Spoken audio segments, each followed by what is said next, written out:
अण्णा सोबनी, विश्वनाथ राव केलकर, देवखरे, नारायण राव वैद्य, बाबूराव भेदी, अण्णाजी वैद्य उपस्थित लोगों में प्रमुख थे। इनमें अधिकांश डॉक्टर हेडगेवार के बाल्यकाल के साथी और बाद में क्रांतिकारी गतिविधियों में शामिल रहे सहकर्मी थे। तो फिर साथी आ गए कि अच्छा शुरू हुआ, करना क्या है? करना क्या है? करता है तो साथ में बैठो, आगे क्या करना है? उसने हमारी शाखा की शुरू की। ये शाखा बात की बात है।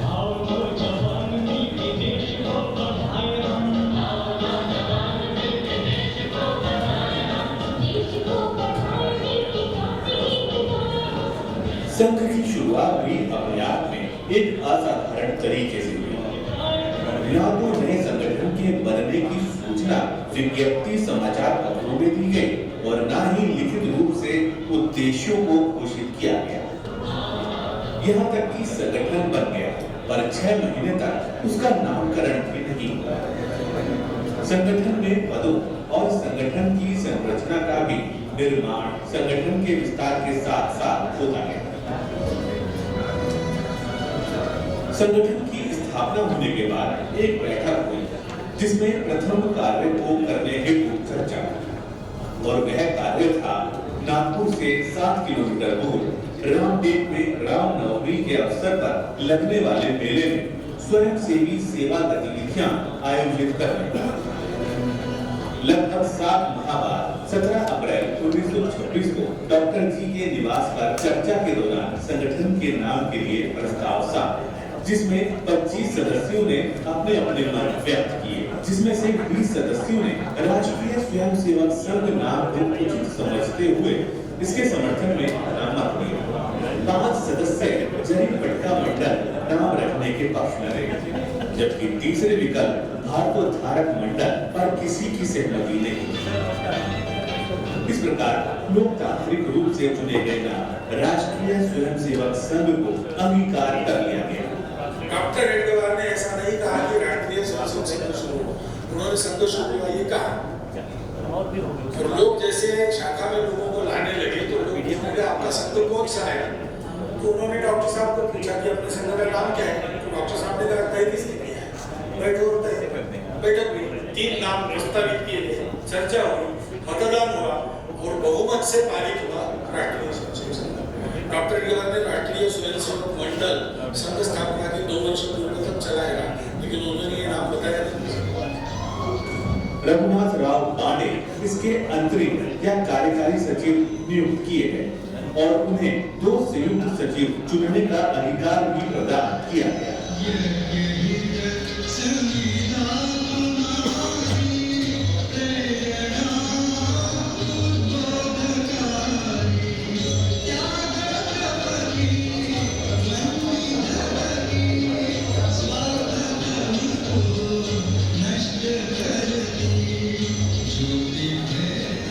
संघ के सभी स्वयंसेवकों के लिए एक सुनिश्चित गणवेश की आवश्यकता थी। नागपुर के कांग्रेस अधिवेशन में डॉक्टर प्रांजपे और डॉक्टर हेडगेवार के नेतृत्व में बने स्वयंसेवक दल भारत सेवक समाज का जो वेश रखा गया था, उसे भी इस समय संघ के सदस्यों ने स्वीकार कर लिया। घुटनों तक का खाकी नेकर, खाकी कमीज और खाकी टोपी। आज नागपुर में जहां संघ का केंद्रीय कार्यालय हेडगेवार भवन खड़ा है, उसी स्थान पर उन दिनों कालू भाई मोहिते का पुराना बाड़ा था। यह स्थान एकदम वीरान बंजर था। वरिष्ठ क्रांतिकारी भाऊजी काले की सलाह पर डॉक्टर जी ने इस स्थान को दैनिक शाखा लगाने के लिए चिन्हित किया। इन पत्थरों को हटाने और गड्ढों को पाटने जैसे कार्यों में स्वयं डॉक्टर जी ने स्वयं सेवकों का हाथ बटाया। वर्ष 1926 के चैत्र मास में प्रत्यक्ष संघ शाखा का श्री गणेश मोहिते बाड़ा में हुआ। तो संपूर्ण समाज को, देश को अपना मानकर काम करता है, किसी को भेदभाव से और इसके कारण इसमें समाज का स्नेह और विश्वास हो गया है। ऐसा आचरण करने वाले लोगों की टोली प्रत्येक गांव में, प्रत्येक मोहल्ले में खड़ी हो। ये योजना 1925 में संघ के प्रारंभ होगी। संघ बस इतना ही है, इससे ज्यादा नहीं। डॉक्टर जी का आत्मनिर्भरता पर विशेष आग्रह रहता था। संघ के प्रारंभ के समय से ही संघ को चलाने के लिए उन्होंने गुरु दक्षिणा के रूप में धन संग्रह की पद्धति को प्रारंभ किया। 1927 में गुरु पूर्णिमा के अवसर पर स्वयं सेवकों ने पहली बार भगवा ध्वज के समूह गुरु दक्षिणा समर्पित की। संघ के अभिलेखों के अनुसार उसमें 84 रुपए और कुछ आने एकत्र हुए। आगे चलकर यह अनुभव किया गया कि संघ में सहजता पूर्वक निर्णय लेने के लिए एक नेतृत्व की आवश्यकता है। 9 और 10 नवंबर 1929 को नागपुर में संघ के सभी प्रमुख स्वयंसेवकों की एक महत्वपूर्ण बैठक हुई। बैठक में संघ की नीतियों और संगठन विस्तार पर विस्तार से चर्चा हुई, जिसमें विश्वनाथ राव केलकर, तात्याजी कालीकर, आप्पाजी जोशी, बापूराव जुठार, बाबा साहेब कोलते, कृष्णराव मोहरी, मार्तंड राव जोग और देवईकर ने सहभाग किया था। इसी बैठक में इन प्रमुख कार्यकर्ताओं ने अन्य स्वयंसेवकों से विचार विमर्श करके सरसंचालक के पद का निर्माण किया। विचार विमर्श की इस पूरी अनौपचारिक प्रक्रिया से डॉक्टर हेडगेवार अनभिज्ञ थे। बैठक के अंतिम दिन जब स्वयंसेवकों की बड़ी सभा हुई तो आप्पाजी जोशी ने बैठक के निर्णयों को सुनने से पहले आदेश दिया, सरसंचालक प्रणाम 1 2 3 और स्वयंसेवकों ने डॉक्टर हेडगेवार को सरसंचालक के रूप में प्रणाम किया। वह एकदम सख्ते में आ गए। कार्यक्रम के बाद उन्होंने अपनी अस्वीकृति का भाव व्यक्त करते हुए आप्पाजी जोशी से कहा, यह मुझे पसंद नहीं है कि अपने से बड़े आदरणीय त्यागी पुरुषों का प्रणाम ग्रहण करो। इस पर आप्पाजी जोशी ने उन्हें सूचित किया कि यह संघ का सामूहिक निर्णय है और संगठन के हित में आपको अप्रसन्न करने वाली यह बात को स्वीकार करनी होगी।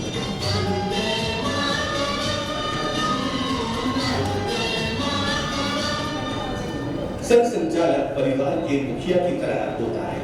डॉक्टर हेडगेवार ने अपनी भूमिका को संघ के सामने रखकर अपने लोकतांत्रिक चरित्र, व्यवहार और आदर्श को संघ में परंपरा के रूप में स्थापित किया। स्वयंसेवकों को प्रशिक्षण देने और उनकी प्रतिबद्धता को और मजबूत करने के लिए संघ शिक्षा वर्ग की योजना लागू की गई। ओटीसी के नाम से प्रचलित इस प्रशिक्षण की शुरुआत 1929 में की गई। 4 साल बाद डॉक्टर हेडगेवार ने उन प्रशिक्षित कार्यकर्ताओं को जो संघ के कार्य के लिए स्वेच्छा से पूर्ण समय देने के लिए तैयार रहते थे, प्रांत और प्रांत से बाहर कार्य के विस्तार के लिए भेजा। ऐसे सुप्रशिक्षित स्वयंसेवकों को प्रचारक की संज्ञा दी गई। संगठन की संरचना में प्रचारक ध्रुव की तरह कार्य करता है। 14 वर्ष तक संघ के प्रसार के बाद 1939 में नागपुर के निकट सिंधी नामक गांव में संघ की बैठक हुई। यह बैठक 10 दिनों तक चली, जिसमें डॉक्टर हेडगेवार के अतिरिक्त श्री गुरुजी, आप्पाजी जोशी, नाना साहब तालाटुले, बाबाजी सालोडकर, तात्या तेलंग, कृष्णराव मोहरी, विठल राव पत्की और बाला साहेब देवरस सम्मिलित हुए। संघ के दृष्टिकोण से यह बैठक अत्यंत ही महत्वपूर्ण साबित हुई। शाखा की नियमावलियां, संघ की प्रार्थना, प्रतिज्ञा आदि बातें इस बैठक में निश्चित की गई थी। संघ में डॉक्टर हेडगेवार ने सामूहिक नेतृत्व, सामूहिक उत्तरदायित्व और आम सहमति के आधार पर निर्णय लेने की परंपरा स्थापित की। इसलिए संघ का प्रत्येक सदस्य बुनियादी तौर पर स्वयंसेवक होता है। संघ संचालक के पद को अधिकतम गरिमा प्राप्त है और उन्हें पथ प्रदर्शक, दार्शनिक और मार्गदर्शक की भूमिका में स्वीकार किया गया।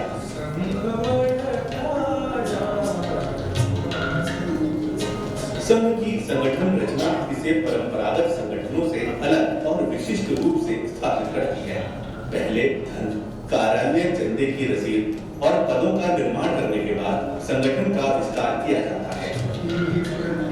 परंतु डॉक्टर हेडगेवार ने संगठन को बिना नाम दिए, बिना पदों का सृजन किए संगठन खड़ा किया। इसका नामकरण स्थापना के 6 महीने बाद हुआ तो सर संचालक, सर कार्यवाहक एवं सर सेनापति जैसे पदों का निर्माण 4 वर्षों के बाद हुआ।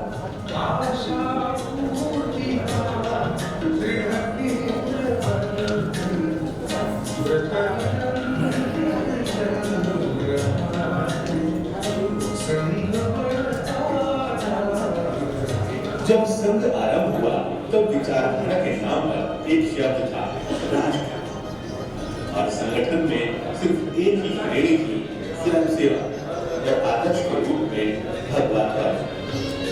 जैसे जैसे संगठन का विस्तार होता गया, संगठन की संरचना बड़ी होती गई।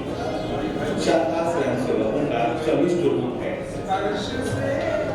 शाखा में होने वाले देशी खेलों का उद्देश्य व्यक्ति में सामूहिकता के भाव का संचार करना है।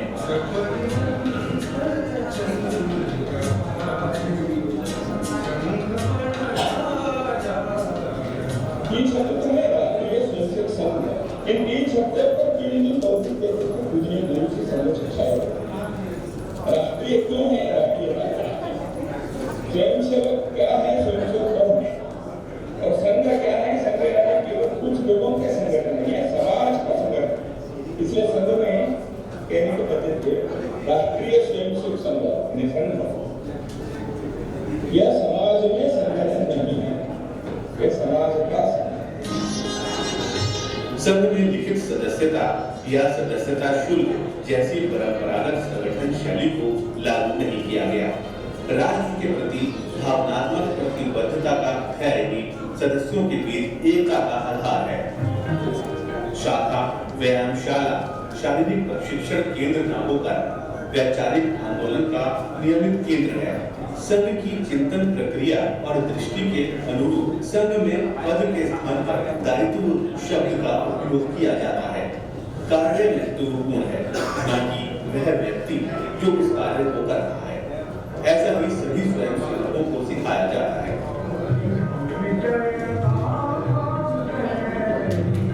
राष्ट्रीय स्वयंसेवक संघ नाम का जो संगठन है वो करता क्या है? वो व्यक्ति निर्माण का काम कर रहा है, क्योंकि समाज के आचरण में कई प्रकार का परिवर्तन आज भी हो रहा है। हमको भेद मुक्त समाज चाहिए, समता युक्त समाज चाहिए, शोषण मुक्त समाज चाहिए, स्वार्थ भी जाना चाहिए। स्थायित्व, उन्नति व अवनति के समय में दरारों से बचने के लिए डॉक्टर जी ने 2 प्रतिष्ठित पवित्र प्रतीकों को प्रतिष्ठापित किया, भगवत ध्वज और भारत माता की जय का घोष। चिरकाल से भगवत बल, त्याग, तपस्या, शौर्य और ज्ञान जैसे शाश्वत मूल्यों का पर्याय रहा है। महाराणा प्रताप से लेकर छत्रपति शिवाजी महाराज तक सभी महान योद्धाओं ने इसकी छत्र छाया में ही युद्ध लड़े हैं। मनीषियों ने इसकी प्रतिष्ठा में गीत गाए हैं, तपस्वियों ने इसकी आराधना की है। भारत माता की जय का घोष भारत को माता के रूप में प्रतिष्ठापित करता है। इन 2 शाश्वत प्रेरणा स्रोतों के साथ स्वयंसेवकों ने बहुत छोटे रूप में राष्ट्रीय स्वयंसेवक संघ को स्थापित किया और उद्यम पूर्वक इसका विकास किया।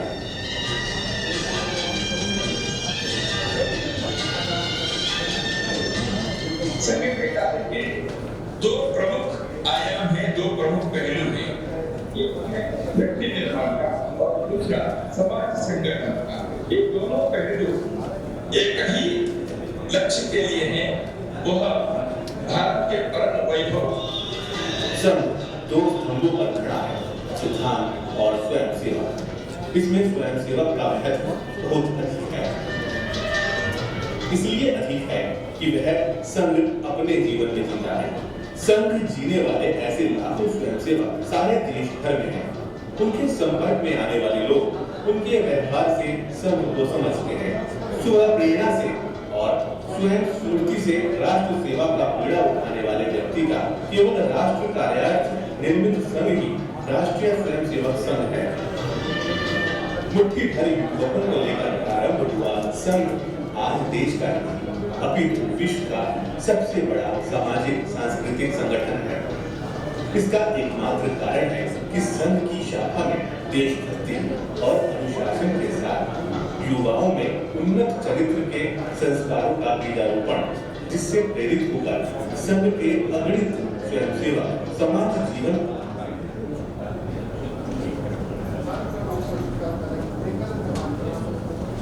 फ्लाइट मोड में डाल करके रखेंगे।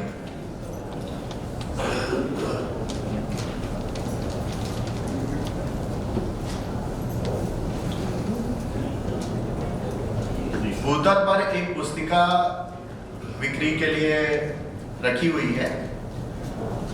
पुस्तक का नाम है वोकिज्म का मायाजाल, कुटुंब शक्ति संजीवनी।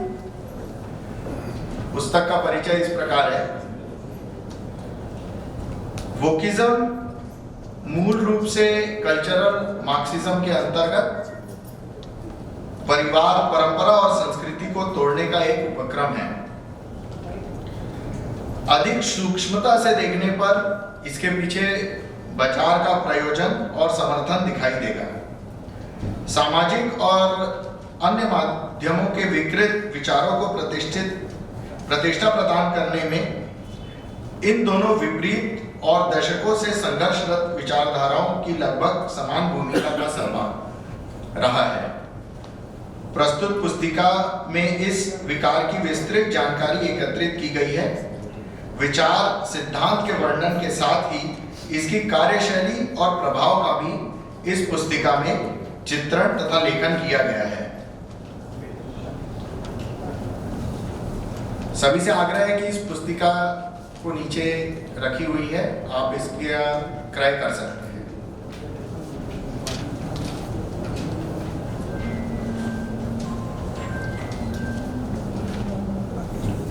जिस प्रकार से आप सभी को ज्ञात है कि संघ शताब्दी वर्ष के निमित्त प्रमुख जन गोष्ठी का आयोजन किया गया है। कार्यक्रम की रूपरेखा इस प्रकार है। वर्तमान में अभी अधिकारी परिचय होगा, तत्पश्चात डॉक्यूमेंट्री 5 मिनट की दिखाई जाएगी। मंच पर अतिथियों का आग्रह होगा तथा दीप प्रज्वलन किया जाएगा। परिचय, फिर कार्यक्रम की प्रस्तावना, आभार, व्यक्तिगत गीत, उसके बाद संवाद, जिज्ञासा समाधान, वंदे मातरम और कार्यक्रम का जो समारोह है वह अल्पाहार द्वारा किया जाएगा।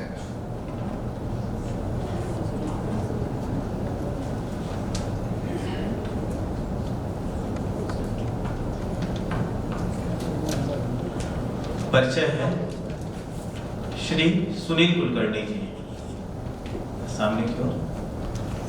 आप प्रचारक हैं, अपने राष्ट्रीय स्वयंसेवक संघ के अखिल भारतीय सह प्रचारक प्रमुख हैं। आपका केंद्र रायपुर है।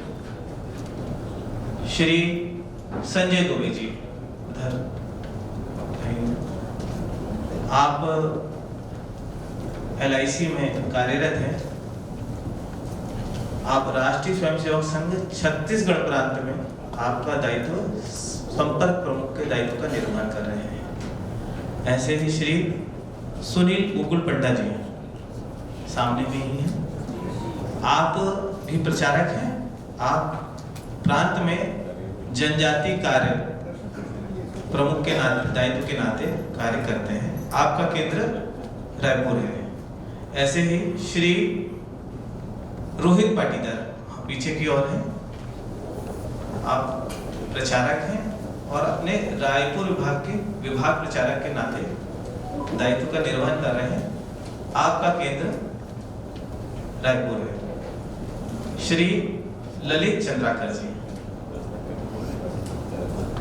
आप रायपुर विभाग के सामाजिक सद्भाव कार्य प्रमुख का आपका दायित्व है। श्री त्रिभुवन नारायण सिंह जी सामने की ओर है। अपने रायपुर विभाग के विभाग बौद्धिक शिक्षण प्रमुख का दायित्व आप सेवानिवृत्त हैं।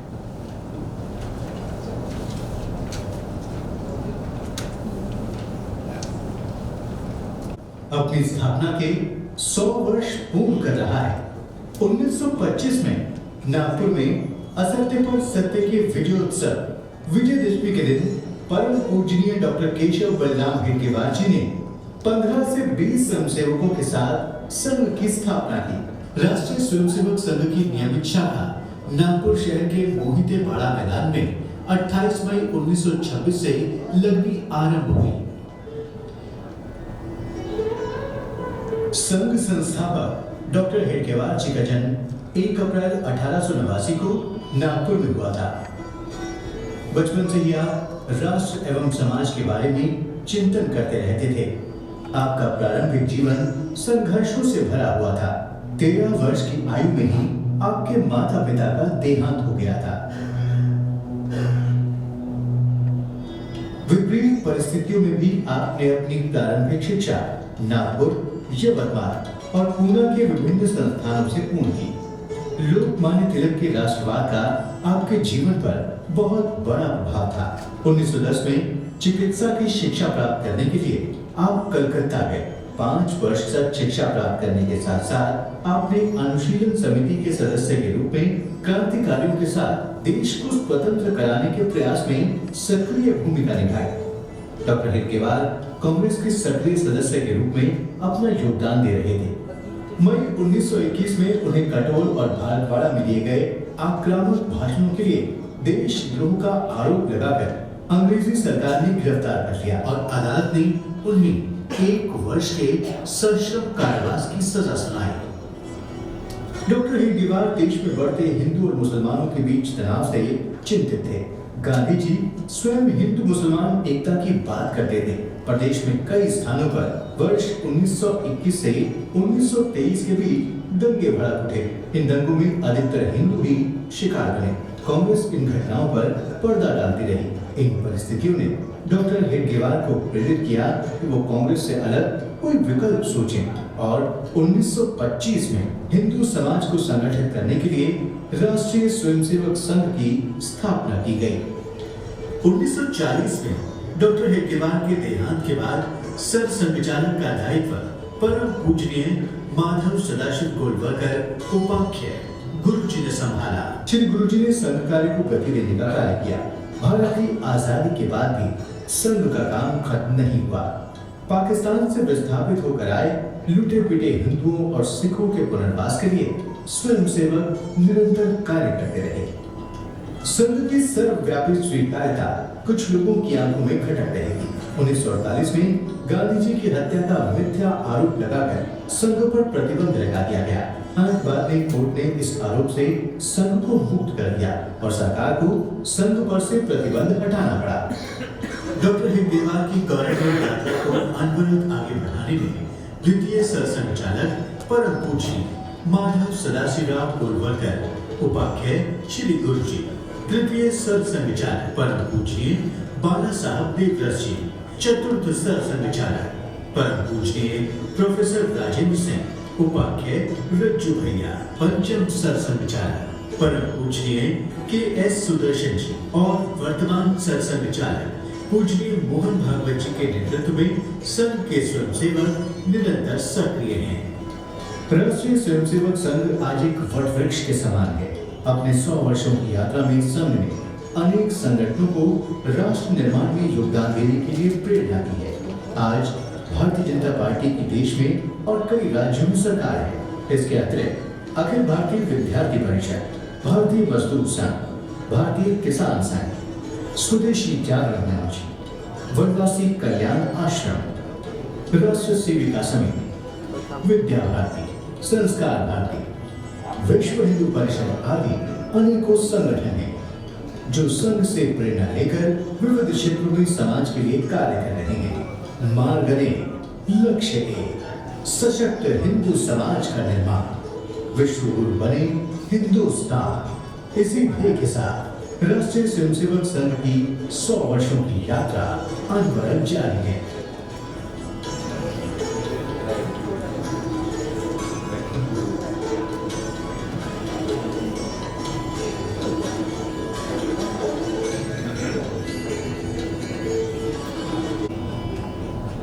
अपने माननीय संघचालक जी तथा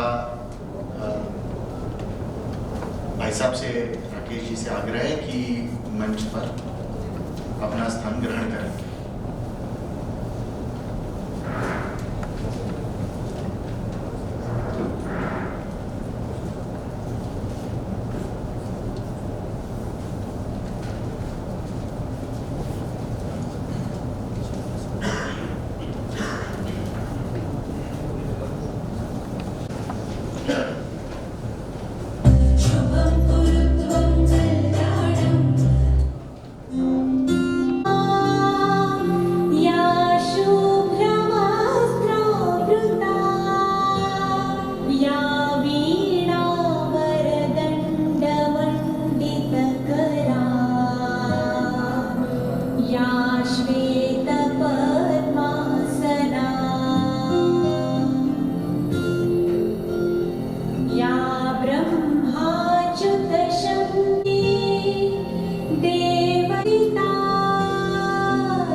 कार्यक्रम में मंचस्थ परिचय इस प्रकार है। अपने मध्य में बैठे हैं श्री धीरेन्द्र नशीने जी। अपने इस व्यवसाय में समता कॉलोनी में आपका निवास। अपने इस कार्यक्रम में जिनका उद्बोधन मार्गदर्शन उनको मिलने वाला है, ऐसे श्रीमान श्री राकेश जैन जी। आप संघ के प्रचारक हैं, विगत 50 वर्षों से आप संघ के प्रचारक हैं। आप 1976 में समाज सेवा के क्षेत्र में कार्य कर रहे हैं। आपने अब तक कई महत्वपूर्ण दायित्वों का निर्वहन सफलतापूर्वक किया है। 1976 में एमएससी की पढ़ाई करने के पश्चात और आप प्रचारक के इस नाते काम प्रारंभ किए। आप जिला प्रचारक, विभाग प्रचारक जैसे अनेक दायित्वों का निर्वहन किया। आप अलग अलग कालावधि में ब्रज एवं मेरठ प्रांत के आप प्रचारक रहे। आप 2007 से 2014 तक उत्तर प्रदेश के भारतीय जनता पार्टी के प्रांत संगठन मंत्री के रूप में भी आपने और दायित्व का निर्वहन किए। आप 2015 से 2019 तक सेवा भारती के राष्ट्रीय संगठन मंत्री के रूप में भी आपने कार्य किया। वर्तमान में 2019 से आपकी ओर पर्यावरण संरक्षण गतिविधि के राष्ट्रीय सह संयोजक का दायित्व आपकी ओर। आपका केंद्र जागृति मंडल रायपुर।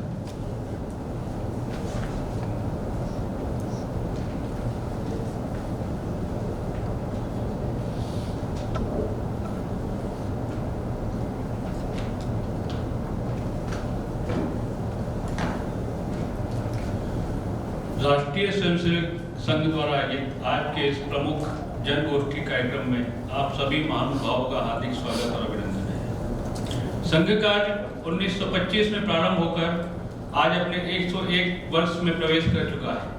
इस शताब्दी वर्ष में करणीय प्रमुख ऐसे 7 कार्यक्रम संघ ने तय किए देश भर में, जिसमें से हमने विजयादशमी उत्सव, व्यापक गृह संपर्क अभियान, हिंदू सम्मेलन और युवा संगम, ये ऐसे कार्यक्रम हमारे अब तक संपन्न हो चुके हैं। यह हमारा 5वां कार्यक्रम है प्रमुख जन गोष्ठी, जो हमारे रायपुर महानगर में आज संपन्न होने जा रहा है। इस गोष्ठी के माध्यम से समाज में सकारात्मक विमर्श या पॉजिटिव नैरेटिव, ऐसा हम यहाँ पर खड़ा करने का एक प्रयास है, एवं समाज की जो प्रमुख सज्जन शक्तियाँ हैं, जो स्थानीय स्तर पर होने वाले समाज के प्रश्नों का उत्तर देने में सक्षम बने, ऐसा इस प्रमुख जन गोष्ठी कार्यक्रम का हमारा उद्देश्य है। ऐसे सभी बंधु भगिनी एवं उनके साथ सामाजिक कार्यकर्ता और राष्ट्रीय महत्व के विषयों पे संवाद हम कायम कर पाए, संवाद हम प्रस्तुत कर पाए, ऐसे ही समाज परिवर्तन के प्रयोगों को गति बढ़ाने एवं उसके समाज के बंधु भगिनी हम सब प्रयत्नशील हों इस कार्यक्रम में। इस संबंध में आज हमारा यह संवाद, आपसी संवाद, यह आयोजन किया जा रहा है।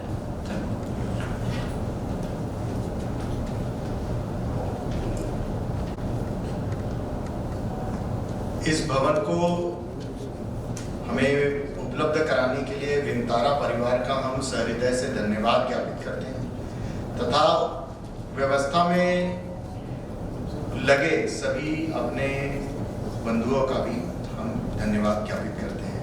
आशा करते हैं कि भविष्य में भी आपका योगदान हमें प्राप्त होगा। मुख्य वक्ता जी का हम सभी को उद्बोधन प्राप्त होगा।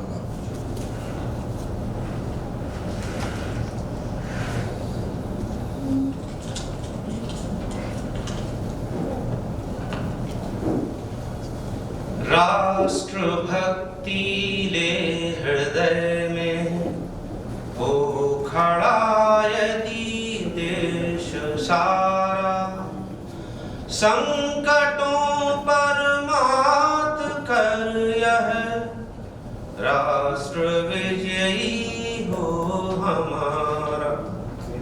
क्या कभी किसने सुना है सूर्य छिपता तिमिर भय से?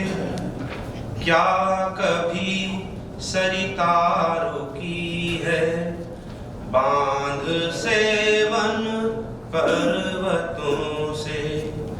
जो न रुकते मार्ग चलते चीर कर सब संकटों को, वर्ण करती कीर्ति उनका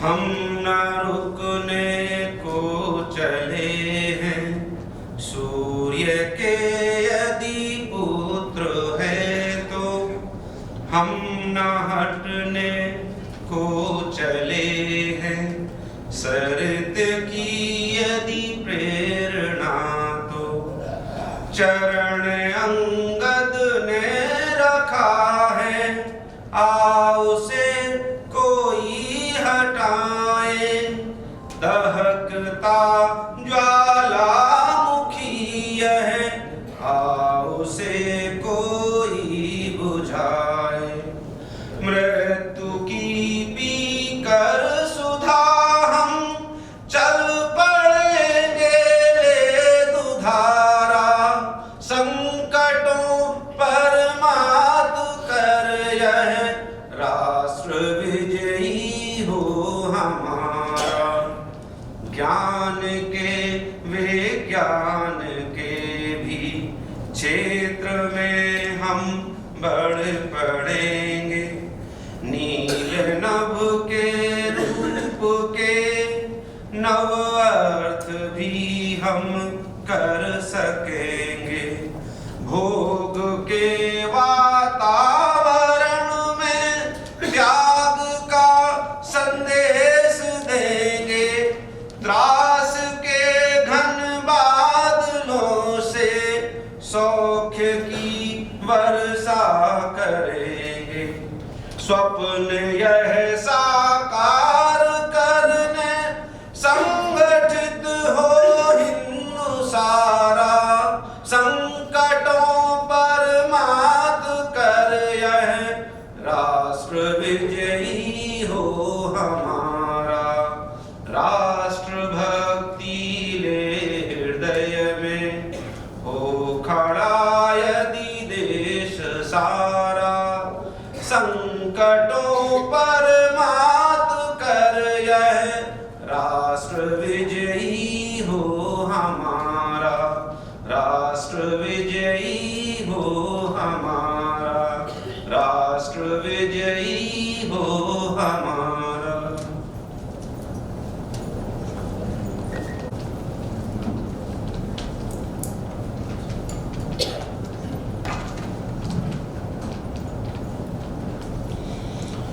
मंच पर विराजमान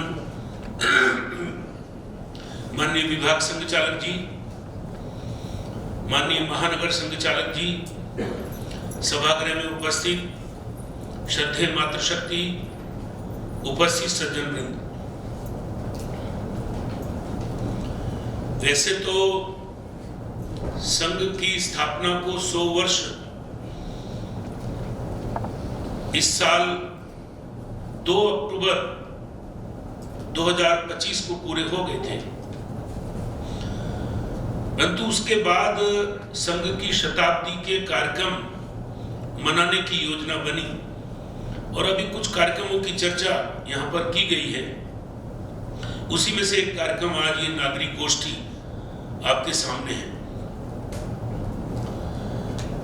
परिस्थिति और बातचीत जो भी शुरू करेंगे तो संघ की शुरुआत क्यों हुई, उसकी जरूरत क्यों पड़ी, संघ की स्थापना की आवश्यकता क्या थी, इसको जानने के लिए 2 बातें बहुत जरूरी हैं। संघ संस्थापक जिनका चित्र ये पर्दे पर हमारे बाएं हाथ पर आया है, परम पूजनीय डॉक्टर केशव बलिराम हेडगेवार जी, जो नागपुर के मूल निवासी थे, उनके जीवन के ऊपर थोड़ी चर्चा करना मैं समझता हूं बहुत आवश्यक है। वो जन्मजात देशभक्त थे। सन 1889 में उनका जन्म हुआ और प्रारंभिक दिनों में ही उनके जीवन की देशभक्ति की बहुत सारी बातें प्रकट हुई। स्कूल के अंदर महारानी विक्टोरिया के जन्म पर मिठाई बटी, वो मिठाई उन्होंने खाई नहीं, लाकर कूड़ेदान पर फेंक दी। अंग्रेज निरीक्षक के आने पर स्कूल के अंदर कहा गया था कि आपको एक बात बोलनी है, जैसे ही मुख्य अतिथि आए तो सबको बोलना है गॉड सेव्स द किंग, भगवान रक्षा करे सम्राट की। सम्राट यानी इंग्लैंड के सम्राट। पर विद्यार्थी केशव राव ने नागपुर के रेशम बाग के निकट नील सिटी हाई स्कूल में पढ़ाई करते हुए विद्यार्थियों को संगठित किया, तैयार किया, और जिस कक्षा के अंदर भी अंग्रेज निरीक्षक गए वहां पर उनका स्वागत वंदे मातरम के जयघोष से हुआ। स्वाभाविक रूप से उनको स्कूल से निकाल दिया गया। आगे की पढ़ाई उनकी यवतमाल के राष्ट्रीय हाई स्कूल से हुई और यह घटना पूरे नागपुर के अंदर चर्चा का विषय बन गई। बहुत लोगों की सहानुभूति भी थी। अंग्रेजों के सामने बोल नहीं पाते, परंतु कोई अंग्रेजों के खिलाफ लड़ाई लड़ रहा है तो उसकी सहायता हमें करनी चाहिए। उसी में एक बहुत महत्वपूर्ण व्यक्ति सामने आए, उनका नाम था डॉक्टर बाल कृष्ण मुंजे, प्रसिद्ध नेत्र विशेषज्ञ थे नागपुर के। उन्होंने इनको बुलाया, विद्यार्थी केशव राव को, आगे की पढ़ाई की व्यवस्था भी की और हाई स्कूल होने के बाद आगे की पढ़ाई क्या करना, इसके लिए भी उनका मन तैयार किया। उन्होंने उनके अंदर पनप रहे क्रांतिकारी भाव को समझ लिया और इसलिए क्रांतिकारियों के उस समय के बड़े प्रमुख केंद्र उनको कलकत्ता के अंदर पढ़ाई के लिए भेजा गया। कलकत्ता के नेशनल मेडिकल कॉलेज में डॉक्टर बालकृष्ण मुंजे के पत्र से उनका प्रवेश हो गया। वहां पर दिन में पढ़ाई और रात में क्रांतिकारी कार्यों का अनुभव करना। क्रांतिकारियों की देश में दो बड़ी संस्थाएं रही हैं। उस समय तक एक संस्था थी, उसका नाम था अनुशीलन समिति। बाद में चंद्रशेखर आजाद के नेतृत्व में दिल्ली उत्तर प्रदेश को केंद्र बिंदु मानकर एक हिंदुस्तानी क्रांतिकारी रिपब्लिक आर्मी, ऐसी भी एक क्रांतिकारी संगठन बना। परंतु अनुशीलन समिति के प्रतिज्ञित सदस्य रहते हुए शस्त्रों का संचालन करना, बम बनाना, भूमिगत गतिविधि चलाना, ये सब काम वो करते रहे। एक घटना ने कलकत्ता के प्रवास में उनको अंदर से झकझोर कर रख दिया।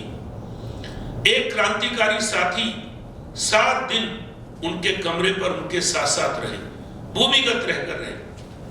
जब वो अपने अगले एक्शन के लिए निकले तो किसी ने मुखबरी कर दी, पुलिस को सूचना दे दी, वो पकड़े गए और बाद में बहुत अधिक पूछताछ में भी जब उन्होंने कुछ नहीं बताया तो पुलिस ने उनको गोली मार दी। उनकी अंतिम क्रिया का दृश्य कई बार फोटो में देखते रहे। मन में एक भाव, एक प्रश्न आया कि जब सैकड़ों लोग इस देश को आजादी के प्रयासों के लिए लगे हैं, उसी समय कुछ लोग गद्दारी करके, मुखबरी करके क्रांतिकारियों को पकड़वा भी रहे। तो लोगों के अंदर व्यापक रूप से देश की आजादी का भाव पैदा होना चाहिए, ये बात उनके मन में अंकित हुई। 1916 में मेडिकल की पढ़ाई करने के बाद वो नागपुर वापस आए और आने के बाद उन्होंने कोई क्लिनिक नहीं खोला, कोई नर्सिंग होम नहीं खोला, किसी हॉस्पिटल में नौकरी नहीं की। कलकत्ता में ही उनके लिए बर्मा में नौकरी प्रस्तावित थी। हमको मालूम है कि बर्मा उन दिनों भारत का ही भाग था। 1935 में वो अलग हुआ, परंतु वो वहां भी नहीं गए। मन में भाव था कि मुझे तो देश की जो बीमारी है, जो समस्याएं हैं, उनका निदान करना है, उनका इलाज करना है। और इसलिए 1916 में वो आकर नागपुर के जनजीवन में सक्रिय हो गए। सभी कार्यक्रमों में जाते थे, लोगों से मिलते थे, कोई अवसर ऐसा नहीं छोड़ते थे जहां लोग इकट्ठा हों, अपनी बात रखने का मौका हो और वो वहां उपस्थित ना हो। किसी का जनेऊ संस्कार है, किसी का सगाई संस्कार है, किसी का विवाह संस्कार है या अंतिम त्रयोदशी संस्कार है, सब कार्यक्रम में हो जाते थे। और थोड़े दिनों के बाद ही उन्हें ध्यान में आया कि आजादी की लड़ाई तो कांग्रेस लड़ रही है, तो वो कांग्रेस के अंदर सम्मिलित हो गए और कांग्रेस में अपने परिश्रम, निष्ठा बुद्धि के बल पर वो प्रदेश के मंत्री बन गए। प्रदेश था CPN बरा, यहाँ जहां हम बैठे ये क्षेत्र भी उसी में उस समय आता था। राज्यों के पुनर्गठन में फिर ये अलग मध्य प्रदेश बना, तो वहां के सारे जीवन में सक्रिय रहे। 1920 का कांग्रेस का अधिवेशन नागपुर में हुआ। स्वाभाविक रूप से उसकी पूरी व्यवस्था उन्होंने देखी। कार्यकर्ता दल के वो प्रमुख थे। वहां भी उनको ध्यान में आया कि काम के समय कार्यकर्ता गैर हाजिर और भोजन नाश्ते के समय हाजिर, तो कार्यकर्ता कैसा होना चाहिए ये भी उनके सामने मन में प्रश्न आया। और ये सब विचार करते करते 1920 का अधिवेशन उनके जीवन का और एक बहुत महत्वपूर्ण अधिवेशन था। उस अधिवेशन के अंदर उन्होंने प्रस्ताव समिति को 2 प्रस्ताव भेजे कि संपूर्ण स्वतंत्रता ये हमको मिलनी चाहिए, और दूसरा सारी दुनिया के अंदर जो पूंजीवादी देश है, जो कमजोर देशों को गुलाम बनाए हैं, उनको भी आजादी मिलनी चाहिए, संगठित प्रयास उनके लिए होना चाहिए। दोनों प्रस्ताव उन्होंने प्रस्ताव समिति को भेजे, परंतु कांग्रेस की तैयारी उस समय तक नहीं थी। 10 साल बाद लाहौर अधिवेशन में संपूर्ण आजादी का आंदोलन चलना चाहिए, ये कांग्रेस ने स्वीकार किया, पर उसके लिए 10 साल लग गए। 1920 का अधिवेशन और एक दृष्टि से महत्वपूर्ण था। उस समय की परिस्थिति समझनी आवश्यक थी। उन दिनों सारे मुस्लिम जगत में टर्की के खलीफा का बड़ा साम्राज्य था। टर्की के खलीफा को अंग्रेजों ने योजना से हटा दिया। सारी दुनिया का मुसलमान नाराज हो गया और उन्होंने सारी दुनिया के अंदर खिलाफत आंदोलन चलाया। कांग्रेस ने उस समय के नेतृत्व ने, गांधी जी आ चुके थे 1916 में ही दक्षिण अफ्रीका से, उनके नेतृत्व में मुसलमानों का सहयोग लेना जरूरी है, इसलिए खिलाफत आंदोलन में हमें सहयोग करना चाहिए। था वो टर्की के खलीफा को लाने का। बाद में उस आंदोलन की हवा भी निकल गई। वहीं के एक युवा तुर्क कमाल पाशा ने ये टर्की की सत्ता संभाल ली, तो हवा निकल गई, पर मुसलमान तो संगठित हो गया। और इस संगठित मुस्लिम शक्ति ने और एक काम किया, उन्होंने असंगठित और जागरूकता से दूर ऐसे कमजोर हिंदू समाज को जगह जगह शिकार बनाना शुरू किया। 1921-22 के आसपास में ही केरल के मोपला क्षेत्र में बहुत बड़ी घटनाएं हुई, जिसको इतिहास मोपला कांड के नाम से जानता है। हजारों की संख्या में लोगों को वहां मार दिया गया, महिलाओं के साथ दुर्व्यवहार हुआ। उत्तर केरल के जो 3-4 जिले, उसमें से आज जो एक मलप्पुरम जिला है जो मुस्लिम बहुल जिला माना जाता है, दूसरा वायनाड जिला है जहां से राहुल गांधी और अभी प्रियंका वहां से सांसद है।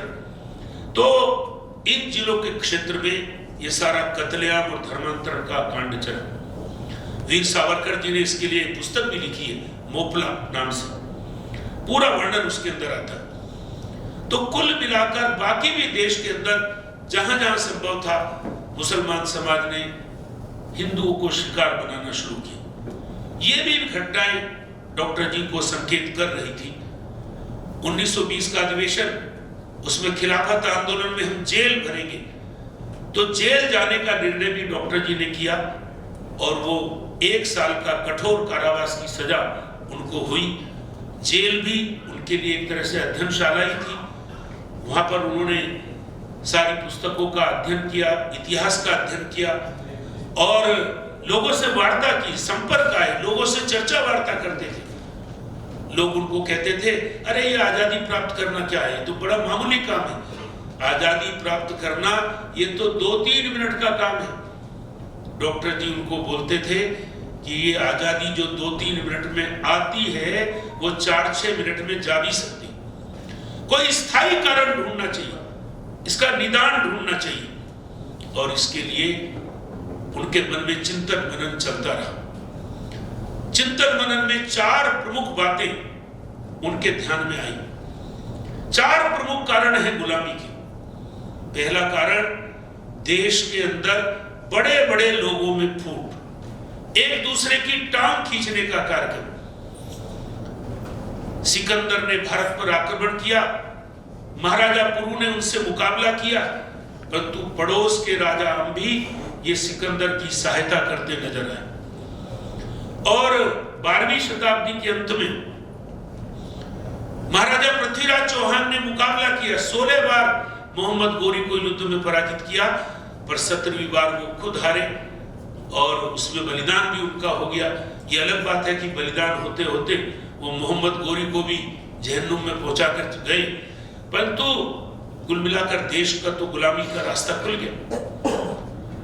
तो कन्नौज के राजा जयचंद ये पृथ्वीराज चौहान के खिलाफ मोहम्मद गोरी की सहायता कर रहे थे। पहला बड़ा कारण बड़े बड़े लोगों के अंदर फूट, और दूसरा कारण उनको ध्यान में आया समाज के अंदर का जातिवाद। समाज जातिवाद से ग्रस्त था, जाति ये व्यवस्था थी। आप सब जानते हैं कोई विद्यालय होता है, इंटर कॉलेज है, डिग्री कॉलेज है, तो उसमें एक ही क्लास के कई सेक्शन होते हैं। बताया जाता है कि भाई 1 से लेकर 60 नंबर तक के लोग ए सेक्शन में बैठेंगे, 61 से 120 तक के बी सेक्शन में बैठेंगे, आगे आगे बैठेंगे। ये सामाजिक व्यवस्था भी इसी प्रकार की थी। उसमें जॉब सिक्योरिटी भी थी। बढ़ई का लड़का आसानी से बढ़ई का काम सीख सकता है, लोहार का लड़का लोहारगिरी का काम सीख सकता है, जुलाहे का लड़का जुलाहे का गिरी का काम सीख सकता है। ये जाति व्यवस्था थी जो जातीय अव्यवस्था में बदल गई, जातीय विद्वेष में बदल गई, जातीय संघर्ष में बदल गई, और इतनी गहराई तक उसने हिंदू समाज को खोखला कर दिया। एक उदाहरण आता है, मैं उत्तर प्रदेश से आता हूं, तो वहां एक चुटकुला जैसा चलता है, वो इस दृश्य को बहुत अच्छा चित्र खींच के जाता है। कहते हैं कि एक मुसलमान लड़का एक हिंदू मोहल्ले में जा रहा था, तो उसने देखा कि वहां कहीं दावत चल रही है। उसे लगा कि अरे बहुत दिनों से अच्छा खाना नहीं खाया, चलो दावत में भाग लेते हैं। तो वो जाकर पंक्ति में बैठ गए। पंक्ति में बैठा तो पत्तल आ गई, भोजन सामग्री आ गई। एक साथ आने पर सबने शुरू किया। इस नौजवान के बगल में एक बुजुर्ग सज्जन बैठे थे, उन्होंने उससे पूछा, क्यों भैया तुम कौन हो? तो इसने फटाक से कहा कि मैं तो ब्राह्मण हूं, था मुसलमान। फिर उन्होंने थोड़ा और भोजन करने के बाद पूछा, क्यों भैया कौन से ब्राह्मण हो? इसकी भी अच्छी सी तैयारी थी, इसने कहा गौड़ ब्राह्मण हूं। थोड़ा और भोजन करने के बाद बुजुर्ग ने फिर पूछा, क्यों भैया कौन से गौड़ ब्राह्मण हो? इसके मुंह से निकल गया, या खुदा गौड़ में भी कोई और गौड़ आ गया। अब उसने तो इसके मुंह से तो निकल गया, और उसे ध्यान आ गया कि अब तो यहाँ पिटाई हो सकती है झूठ बोलने पर। वो उठा, वहां से भाग गया, चला गया, दौड़ लगा दी उसने। वो तो चला गया, परंतु हमारे देश की जाति व्यवस्था का एक खराब सा चित्र खींच कर गया। एक तीसरा कारण डॉक्टर जी को ध्यान में आया, वो था समाज के अंदर स्वार्थ वृत्ति घर कर गई। मैं, मेरा परिवार, मुझको 5 रुपए का फायदा हो जाए, भले ही पड़ोसी को 500 रुपए का नुकसान हो जाए, भले ही सरकार को 5000 का चूना लग जाए। भ्रष्टाचार तो आज भी और आगे बढ़ता हुआ दिखता है। मेरे पास मेरठ प्रांत में दायित्व रहते समय उत्तरांचल का भी कुछ समय दायित्व था। तो एक बार मैं अल्मोड़ा के निकट एक कार्यकर्ता के साथ बस में यात्रा कर रहा था, तो हमारे साथ के कार्यकर्ता ने कहा कि भाई साहब, वो सामने आप पहाड़ी पर सड़क देख रहे हैं? तो मैंने चश्मा था उन दिनों प्रयोग करता था, तो ठीक करके कहा कि भाई मुझे तो कोई सड़क नहीं दिख रही। उसने मेरी कोई बात नहीं सुनी, वो अपनी बात कहता रहा। बोले 10 साल पहले वो सड़क बनी थी, 5 साल पहले बाढ़ आई, वो बह गई, फिर मरम्मत हुई, और पिछले साल ऐसी बाढ़ आई कि पूरी सड़क बह गई। मैंने कहा भाई पूरी सड़क तो मैदान की भी नहीं बहती, पहाड़ पे कैसे बह जाएगी? पहाड़ पे कहीं तो कुछ ना कुछ काली सड़क दिखती। तो उसका उत्तर एक भ्रष्टाचार के चित्र को खींचता है। उसने कहा कि जी बनती तभी तो दिखती, ना बनी, ना मरम्मत हुई, और ना पूरी बही, थी ही नहीं सड़क, कागजों में ही सारा काम चल रहा था। इसका दुष्परिणाम समाज के ऊपर क्या हुआ? किसी ने रात को किले का दरवाजा खोलकर 500 रुपए के सिक्के के लालच में दुश्मन को अंदर आने का रास्ता दे दिया। लॉर्ड क्लाइव की लड़ाई हुई बंगाल के सेना से। मीर जाफर 18,000 सेना ने 1500 सैनिकों के सामने आत्मसमर्पण कर दिया, क्योंकि लॉर्ड क्लाइव ने संदेश दिया था कि हम तो आपको बंगाल का नवाब देखना चाहते हैं, सिराजुद्दौला की जगह। इसकी तो नींद गायब हो गई, मुझे क्या करना है। तो उसने 1500 सैनिकों को ऐसे खड़ा किया और 18,000 सेना को एक एक करके हथियार रखवाने शुरू कर दी। बंगाल के ऊपर लॉर्ड क्लाइव का कब्जा हो गया। कुल मिलाकर ये इसी प्रकार के सारे उदाहरण दिखते हैं। कभी भी बहादुरी में, आगे की चीजों में वो आगे नहीं थे। इस भ्रष्टाचार, इस आत्म केंद्रित अपनी जीवनचर्या के कारण भारत के अंदर गुलामी का रास्ता खुलता चला गया।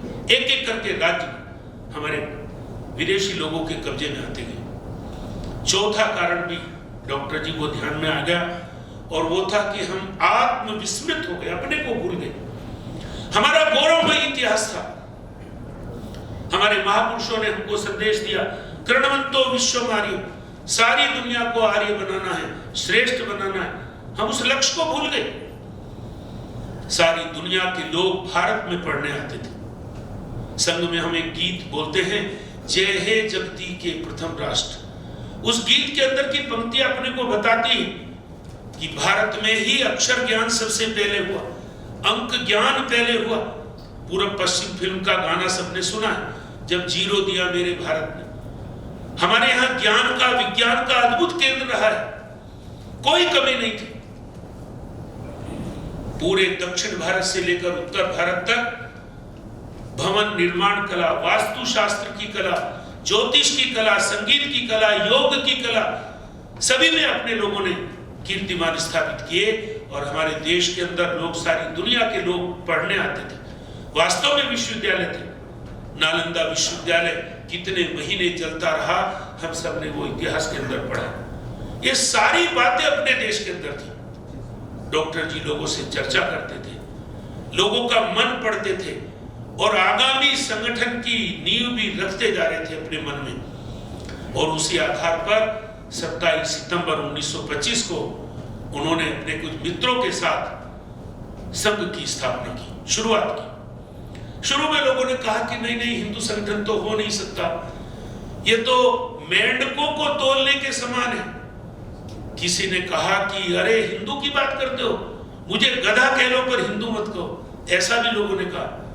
कुछ लोगों ने यहां तक कहा कि आपको 4 हिंदू एक दिशा में जाते हुए नहीं मिलेंगे, जा रहे होंगे तो शमशान की ओर जा रहे होंगे, राम नाम सत्य है कहते हुए जा रहे होंगे, ऐसा भी लोगों ने कहा। परंतु डॉक्टर हेडगेवार आत्मविश्वास से परिपूर्ण, अपने अनुभव से परिपूर्ण, उन्होंने जब बहुत बड़े लोगों से सहयोग नहीं मिला तो कुछ नौजवानों को साथ लिया, और 27 सितंबर को उन्होंने ये कार्य प्रारंभ किया। बहुत लंबी आयु उनको नहीं मिली, केवल 15 वर्ष का जीवन, सक्रिय जीवन उनका रहा। परंतु उस 15 वर्ष के अंदर उन्होंने संघ के कार्य को देश के कोने कोने में फैला दिया। 11 जून 1940 को संघ के कैंप के समापन के समय पर उनका ऐतिहासिक भाषण है कि मैं आज लघु भारत की एक प्रतिमा अपनी आंखों के सामने देख रहा हूं, क्योंकि उस कैंप के अंदर, उस प्रशिक्षण वर्ग के अंदर संघ, उस समय के जो सारे राजकीय राज्य थे, सबका प्रतिनिधित्व उस समय था। उत्तर प्रदेश के भी हमारे डॉक्टर नित्यानंद जी आगरा से वहां पहुंचे थे, जो 31 वर्ष प्रांत कार्य वहां पर रहे। तो पूरे देश का प्रतिनिधित्व था। उन्होंने अपने खून को देकर पानी बना दिया, पर सारे देश के अंदर संघ के कार्य की नींव डाल दी। अनुमान है कि 450-500 के लगभग शाखाएं उस समय तक सारे देश के अंदर हो गई। द्वितीय सरसंघ चालक, जिनका चित्र हमारे दाएं हाथ पर लगा है, परम पूजनीय गुरुजी, परिवार तो नागपुर में ही रहता था, परंतु उनका जुड़ाव अपने इस छत्तीसगढ़ से और महासमुंद जिले से भी रहा है। उनके पिताजी यहाँ अध्यापक थे, वो द्वितीय सरसंघ चालक बने। 1930 में ही काशी की शाखा से संघ से जुड़ गए। फिर 3 वर्ष प्राध्यापक रहे। प्राध्यापक का टेन्योर 3 साल का था। वो पूरा होने के बाद नागपुर आए, LLB किया, वकालत का बोर्ड लगा, परंतु उसी समय वो थोड़ा आध्यात्मिक जीवन में चले गए। स्वामी विवेकानंद जी के गुरु भाई थे स्वामी अखंडानंद जी, उनके वो शिष्य बने, उनसे उन्होंने दीक्षा ली, परंतु स्वामी अखंडानंद जी ने उनको सन्यास की दीक्षा नहीं दी। उन्होंने कहा कि नहीं, तुम्हारा कोई नागपुर में इंतजार कर रहा है। थोड़े दिनों बाद स्वामी जी तो चले गए। डॉक्टर गुरुजी नागपुर वापिस आए, संघ में सक्रिय हो गए, संघ के सर कार्यवाह बने और 1940 में पूजनीय डॉक्टर जी के जाने के बाद वो सर्वोच्च पद उन्होंने संभाला। 33 वर्षों तक उन्होंने देश का कितना सघन दौरा किया, आप कल्पना कर सकते हैं। 1940 में देश के सभी प्रांतों में काम पहुंचा और 1973 में जब उन्होंने शरीर छोड़ा, प्राण छोड़े, उस समय तक देश के 90% जिलों में संघ की शाखाएं पहुंच गई। 15 से 1000 से अधिक शाखाएं उस समय तक देश में हो गई थी।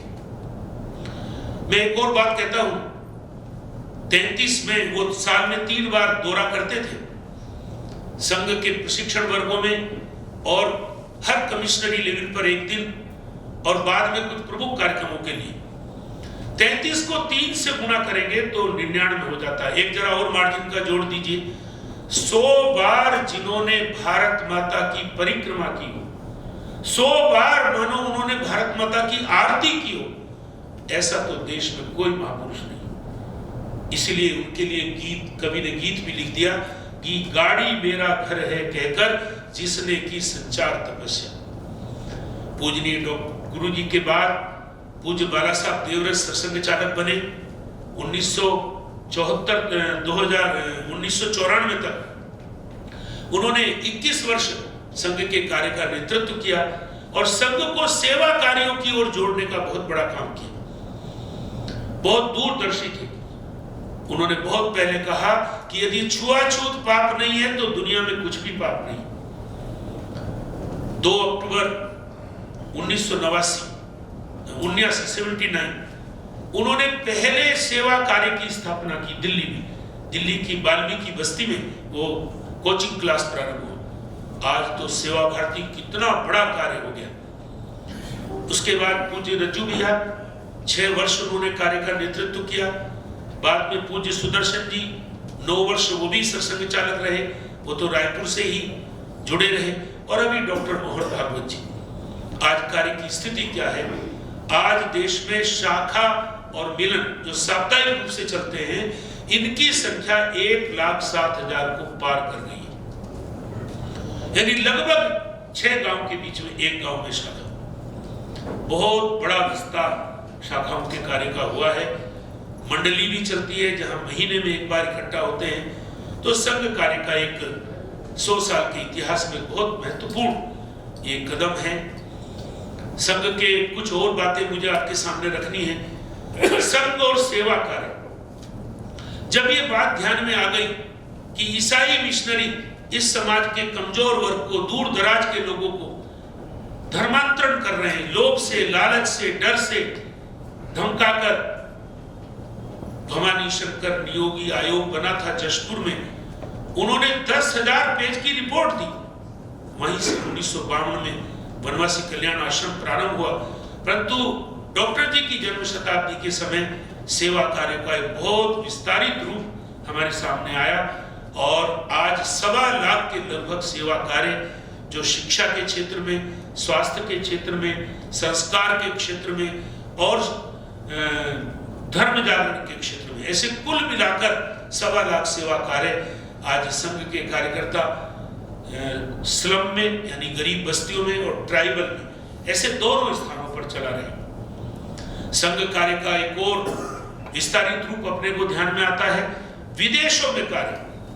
1947 में दक्षिण अफ्रीका जाते हुए एक कार्यकर्ता दिल्ली के, वो कई दिन की यात्रा होती थी समुद्र जहाज की, तो आदत थी रोज की रोज सवेरे शाखा जाना। तो सवेरे वो डेक पर गए, टहलते रहे और फिर एक स्थान पर खड़े हो गए और उन्होंने संघ की अपनी प्रार्थना की पद्धति रहती है, उसमें उन्होंने खड़े खड़े प्रार्थना की और फिर संघ विकिप की आज्ञा भी खुद दी। तो देखा उनके पीछे एक लंबी पंक्ति बन चुकी थी। और विदेशों में बहुत बड़ा कार्य, आज अनुमान है कि 450 स्थानों पर लगभग 35 देशों के अंदर आज विदेशों में भी कार्य है। बहुत बड़े कैंप भी लगते हैं, दूरियां अधिक होती हैं तो शाखाएं दैनिक के बजाय साप्ताहिक भी लगती हैं। अभी हैदराबाद के अंदर ही विश्व संघ शिविर, ऐसे परिवार सहित लोग आते हैं, ऐसा शिविर 5 साल में एक बार होता है, इस बार हैदराबाद में हुआ। तो विदेशों में भी संघ का कार्य आज चलता है। संघ कार्य का एक और आयाम, वो भी आपके सामने चर्चा करना बहुत जरूरी है, संघ और विविध कार्य। पूजनीय डॉक्टर जी ने तो कहा संघ केवल शाखा चलाएगा, पर यह भी बात सत्य है कि संघ के स्वयंसेवक समाज जीवन का कोई काम नहीं छोड़े। 1952 में वनवासी कल्याण आश्रम की स्थापना हुई। 1952 में ही गोरखपुर में पहला विद्यालय खुला, विद्या भारती का, जो बाद में विद्या भारती संगठन बन गया। और आज देश में, दुनिया में कोई भी संगठन कहेंगे तो व्यक्तिगत दृष्टि से गैर सरकारी संगठन 25,000 विद्यालय चलाने वाला केवल विद्या भारती का संगठन है, जो लाखों विद्यार्थियों को पढ़ा रहे हैं। तो एक बहुत बड़ा, एक व्यापक परिणामकारी काम है। 1955 में भारतीय मजदूर संघ की स्थापना माननीय दत्तोपंत ठेंगड़ी जी ने की। 3 साल के अनुभव के आधार पर वो इंटक में सम्मिलित हुए। उसके बाद उन्होंने बीएमएस की स्थापना की। और लेबर फील्ड के अंदर मैं बताना चाहूंगा कि 4 अन्य बड़े संगठन हैं। कांग्रेस द्वारा चालित इंटक, कम्युनिस्टों के द्वारा चालित एटक, समाजवादियों के द्वारा एचएमएस, हिंदू मजदूर सभा, और सीटू, ये सीपीएम के द्वारा। चारों संगठनों की सदस्य संख्या 50 लाख के नीचे है मिलाकर, और अकेले भारतीय मजदूर संघ की सदस्य संख्या ये 2 करोड़ को पार कर गई। विश्व का सबसे बड़ा संगठन। 40 के लगभग संगठन संघ की प्रेरणा से चलते हैं। वकीलों के बीच में अधिवक्ता परिषद, संस्कार के लिए संस्कार भारती, विकलांग लोगों के बीच में सक्षम। परंतु विश्व हिंदू परिषद की चर्चा नहीं की तो बात पूरी नहीं हो पाएगी। 1964 की जन्माष्टमी को विश्व हिंदू परिषद की स्थापना हुई। मुंबई के संदीपनी आश्रम में हुई, पूजनीय गुरुजी की प्रेरणा से हुई। सारी दुनिया के हिंदू समाज की आवाज उठाने वाला कोई संगठन होना चाहिए। 1966 में पहला हिंदू सम्मेलन प्रयाग में हुआ, जिसके अंदर पहली बार लोगों ने दृश्य देखा, चारों शंकराचार्य एक साथ मंच पर उपस्थित हुए। हिंदू समाज ने जय जयकार की। नहीं तो मैं बड़ा वो छोटा, इसी में सारे उलझे रहते थे। पूजनीय गुरुजी जो स्वयं शंकराचार्य पद जिनको प्रस्तावित हुआ, वो उन्होंने कहा कि महाराज आप चलिए, साथ चलिए। आगे आगे वो चले, पीछे पीछे सब चले। 1967 में पहली बार विश्व हिंदू परिषद के मंच से घोषणा की गई, उडुपी के अंदर, न हिंदू पतितो भवे, क्योंकि एक बात कही गई कि जो मुसलमान बन गया वो बन गया, जो ईसाई बन गया वो बन गया। दूध से दही बन सकता है, दही से दूध नहीं बन सकता। इसके बीच में एक नई संहिता दी गई, न हिंदू पतितो भवे, सर्वे हिंदू सोदरा, छुआछूत के विरोध में और घर वापसी के लिए। ये 2 काम ये उडुपी के सम्मेलन में हुए। बाद में तो विश्व हिंदू परिषद ने राम जन्मभूमि आंदोलन के द्वारा तो कितना बड़ा काम किया, कितना बड़ा सामाजिक जागरण हुआ। मुझे तो वो दृश्य ध्यान है, 6 मार्च 1983 का पहली बार हरिद्वार के पहले मुजफ्फरनगर आता है, 100 किलोमीटर पहले, वहां पर हिंदू सम्मेलन हुआ। और पहली बार राम जन्मभूमि, कृष्ण जन्मभूमि, काशी विश्वनाथ, 3 मंदिरों पर हमारा अधिकार है, ये हमको मिलने चाहिए। ये प्रस्ताव गुलजारीलाल नंदा जी, पूर्व उप प्रधानमंत्री जी के सानिध्य में ये प्रस्ताव पास किया गया और जबरदस्त सामाजिक जागरण हुआ। 1990 की कार सेवा, कितना बड़ा सामाजिक, विश्व का सबसे अद्वितीय आंदोलन। 8 8 लाख लोग या तो जेल में थे या रेल में थे अयोध्या जाने के लिए। 2.5 लाख लोग अयोध्या पहुंच चुके थे। इतना अद्भुत आंदोलन हुआ, फिर भी बहुत समय लगा और 2 साल पहले वहां पर भव्य मंदिर का निर्माण हुआ। कुल मिलाकर एक बहुत बड़ी यात्रा विविध कार्यों के द्वारा हुई है। और एक और मैं चर्चा करता हूं अंतिम के रूप में कि संघ की एक और विशेषता है, कहीं भी कोई प्राकृतिक आकस्मिक आपदा आती है, संघ सबसे पहले दौड़ कर जाता है। बहुत पुरानी बात तो नहीं मैं कह रहा हूं, 1978 में आंध्र के अंदर तूफान आया, 3 जिले बिल्कुल ध्वस्त हो गए। 150 किलोमीटर की गति से तूफान आया, हजारों लोगों की मृत्यु उसमें हुई, जल समाधि हो गई। कुछ लोग बचे, उनकी पूरी सेवा संघ के कार्यकर्ताओं ने की। उनके लिए तभी दवाई, भोजन, ठहरने के लिए तिरपाल, कंबल ओढ़ने के लिए। बाद में 1.5 साल बाद 3 गांव सबसे पहले संघ ने बसा कर दी। 3 गांव के मकानों की चाबियां जब दी जा रही थी तो उस कार्यक्रम में वहां के क्षेत्र प्रचारक जी उपस्थित थे, कांग्रेसी मुख्यमंत्री एम चेन्ना रेड्डी उपस्थित थे, सर्वोच्च न्यायालय के मुख्य न्यायाधीश कोका सुब्बा राव जी उपस्थित थे। सबने अच्छी अच्छी बातें बोली और कोका सुब्बा राव जी ने बहुत बड़ी बात कही कि आज मैं संघ को एक नया नाम दे रहा हूं। उन्होंने कहा कि संघ को छोटे में आरएसएस कहते हैं और मैं एक नया नाम दे रहा हूं, आरएसएस यानी रेडी फॉर सेल्फलेस सर्विस, निस्वार्थ सेवा के लिए तत्पर संगठन। 1979 में मोरवी गुजरात के अंदर बाढ़ आई, 10-10 फुट पानी खड़ा हो गया, आधी आबादी मुस्लिम थी, कोई भेदभाव नहीं। संघ के कार्यकर्ताओं ने सैकड़ों लोगों को बचाने का काम किया।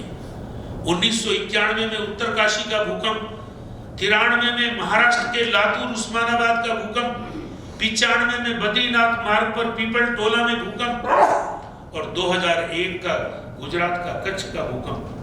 सभी स्थानों पर संघ के कार्यकर्ता दौड़ कर जाते हैं। केरल के मंदिर में अग्निकांड हो, फिरोजाबाद की रेल दुर्घटना हो या चरखी दादरी हरियाणा में विमान टकरा गए, बहुत बड़ी घटना थी। 389 लोग मरे थे। चालक दल को छोड़कर मरने वाले लगभग सभी लोग मुसलमान थे, क्योंकि दोनों जो विमान थे वो मुस्लिम देशों के थे। संघ के कार्यकर्ताओं ने सभी मृतक शरीरों के लिए उनके घर तक पहुंचाने की गाड़ी से व्यवस्था की। उसका परिणाम अखबारों ने, मुस्लिम अखबारों ने, उर्दू अखबारों ने संघ के लिए लिखा, और ये फरिश्ते ... और ये फरिश्ते। वहां के माननीय विभाग संचालक बाबू ज्ञानचंद जी एडवोकेट, उनको बुलाकर मुसलमानों ने उनका मस्जिद में अभिनंदन किया। ये पूरा संघ का एक इतिहास है। संघ के इतिहास की बहुत सारी बातें छिपी रहती हैं। समय की सीमा है, घड़ी मुझे कुछ कह रही है, पर तुम्हें एक बात, आपको 2-3 बातें और जरूर बताऊंगा। 1972 में श्रीमती इंदिरा गांधी ने देश की आजादी के क्रांतिकारियों का इतिहास लिखवाया। एक पूरा पृष्ठ डॉक्टर हेडगेवार के ऊपर है। 1972 आजादी की रजत जयंती पर कई हमारे मित्रगण, कांग्रेसी मित्रगण बोलते हैं संघ का क्या योगदान है। अरे डॉक्टर हेडगेवार तो खुद 2 बार जेल गए, वर्धा के माननीय संघ चालक जेल गए और बहुत लोग गए। बाकी का क्या योगदान रहता है? हमारा एक नौजवान 8वीं का विद्यार्थी बोला, राहुल गांधी का क्या योगदान है आजादी के आंदोलन? उसका तो कोई योगदान नहीं, क्योंकि उसकी उम्र ही नहीं थी तब तक, हम तो छोटे ही थे तब तक। तो कुल मिलाकर एक बात अपने को ध्यान में आने की बात। एक दूसरी बात, संघ अपने काम में लगा है, पर यह काम सबके लिए करने के लिए आवश्यक है। मैंने एक बात बताना चाहूंगा आपको, संघ के बारे में हिंदू कम जान रहे हैं, मुसलमान ज्यादा जानते हैं। पाकिस्तान ज्यादा जान रहा है। पाकिस्तान का एक अखबार है कराची का डॉन, 20 साल पहले उसमें एक लेख आया। उस लेख की मुख्य बात आपको बताना चाहूंगा।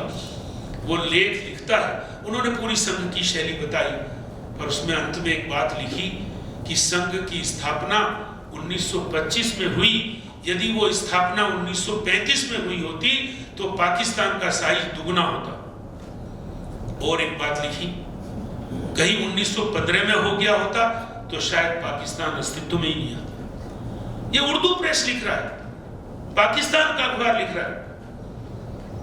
संघ के सारा पूरी धाती है, पूरी इतिहास है, पूरा भूगोल है, पूरी अपनी परंपराएं हैं। सारी दुनिया भारत को आकर्षण की दृष्टि से देखती है। मेरी तो एक बहुत आध्यात्मिक मान्यता है कि केवल और केवल सारे इस दंगाग्रस्त और युद्धग्रस्त दुनिया को केवल भारत बचा सकता है और भारत को संगठित हिंदू शक्ति बचा सकती है। इस काम में हमको लगना चाहिए। एक और अंत में एक छोटी सी बात बोलकर बात पूरी करता हूं। अभी पीछे 26 जनवरी को हम लोग झंडा फहराते हुए गीत बोलते हैं, झंडा ऊंचा रहे हमारा। झंडा हमारा बहुत बड़ा है, ज्ञान, तत्व ज्ञान, विज्ञान, अक्षर ज्ञान, पर झंडे को फहराने के लिए एक और चीज चाहिए होती है, डंडा चाहिए होता है। तो एक संत की वाणी मैंने सुनी कि झंडा उसका ऊंचा रहता है जिसका डंडा ऊंचा रहता है, और इस डंडे को बड़ा और मजबूत करने का काम संघ कर रहा है। इस काम में आप सबका सहयोग चाहिए। इतना ही आग्रह निवेदन रखता हुआ अपनी बात को पूरी करता हूं।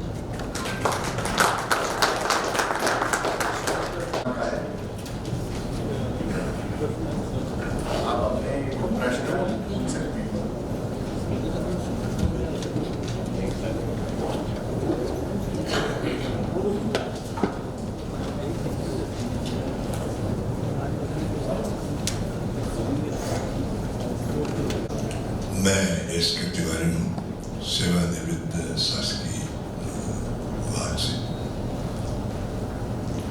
बहुत करीबी से आपने हर चीज़ों को सविस्तार बताया और आज भी हमारी नई पीढ़ियाँ जो इंजीनियरिंग्स में है, मेडिकल्स में है, विभिन्न पदों में है,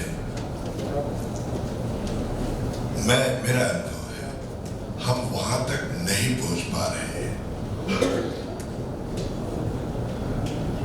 और ये पहली बात मुझे मेरा अनुभव रहा, कल एक दो लोग आए थे कि बुद्धिजीवियों का ये बहुत बड़ा गोष्ठी है और आपके यहाँ सुनने को भी मिला, परंतु इसको थोड़ा और गहराई में जाने का चाहिए, क्योंकि एक तो हम हिंदू धर्म से, हिंदू के बारे में भी ज्यादा नहीं सक्रिय हो पा रहे हैं। आपने मुस्लिम की बात कही, सही बात है, और सुनते हैं वो लोग ज्यादा जानते हैं। हम नई पीढ़ियों को क्यों नहीं कर पा रहे हैं? मैं तो ऐसे भी पदों में रहा कि मुझे अपने ही संपादियों को जेल भेजना पड़ा, लेकिन मन में क्रोध था, लेकिन विवश थे। लेकिन क्यों ऐसा हो रहा है कि हम नई पीढ़ियां सच से बहुत दूर है अभी? हालांकि जागरूकता है, आ रहा है, बस धन्यवाद। आपका प्रश्न कम है, सुझाव ज्यादा है, बहुत अच्छी बात है, धन्यवाद। देखिए, नई पीढ़ी नहीं आ रही है ऐसा लोग कहते हैं और हर पुराने आदमी को ऐसा लगता भी है, पर ऐसा नहीं। बहुत बड़ी मात्रा में लोगों में रुचि निर्माण हुई है। मैं पश्चिम उत्तर प्रदेश के छोटा सा जिला है हमारा बागपत, वहां से आता हूँ। हमारे गांव में तो शाखा 43 में शुरू हो गई, पर आसपास के क्षेत्र में नहीं थे। आज तो वहां 50 शाखा। उस जिले ने संघ को तीसरे नंबर के अधिकारी भी दिए, सहसर कार्यवाह को बोलते हैं। बहुत रुचि, पर एक बात पक्की है, एक गांव की कहावत है, जितना गुड़ डालेंगे, जितना मीठा डालेंगे, उतना ही दूध या चाय मीठा होता है। तो जितना हमारा प्रयास है, हम जितना समय दे सकते हैं, अपने लोगों को बात करें। मेरा आपसे भी सुझाव है, नौजवानों को बुलाएं, बात करें, चाय पे बिठाएं। आपको कोई क्षमता में कोई कमी नहीं है जो मैं देख पा रहा हूँ, तो बुलाकर बात करें, जज करें। देखिए, कभी कभी तो जग जाते हैं, कभी कभी की बात अलग। अभी जैसे ये ईरान वाला प्रसंग चल रहा है तो थोड़ी देर के लिए लोग जाग जाते हैं, परंतु सामान्यतः नहीं जगते। 1990 में जगे था। मैंने उत्तर प्रदेश के पूर्व मुख्यमंत्री, कांग्रेसी मुख्यमंत्री की बात सुनी। वो कह रहे थे कि आज अशोक सिंघल का जो फोटो आया जिसमें उनका खून से लथपथ कुर्ता था, वो देखकर ऐसा लगा 30 अक्टूबर थी कि बोले आज 30 अक्टूबर नहीं 30 जनवरी उन्होंने गांधी हत्या की याद दिलाई। बिल्कुल ऐसी लोकप्रियता अशोक सिंघल की। तो समय समय पर प्रसंग आते हैं, परंतु इसके लिए सतत प्रयास की जरूरत है। और एक बात मैं आपको कहूंगा, आप बाकी दुनिया को देखिए, कई बार नेगेटिविटी की तरफ से ज्यादा बात समझ में आती है। 5 बातें समाज को संगठित कर सकती है और कोई शॉर्टकट नहीं है। प्रतिदिन मिलना, निश्चित स्थान पर मिलना, निश्चित समय पर मिलना, बिना किसी भेदभाव के मिलना और बिना किसी स्वार्थ के मिलना। 5 बातें जो समाज करता है वो संगठित है, शक्तिशाली है, संख्या में कम हो फिर भी उनकी बात लोग सुनते।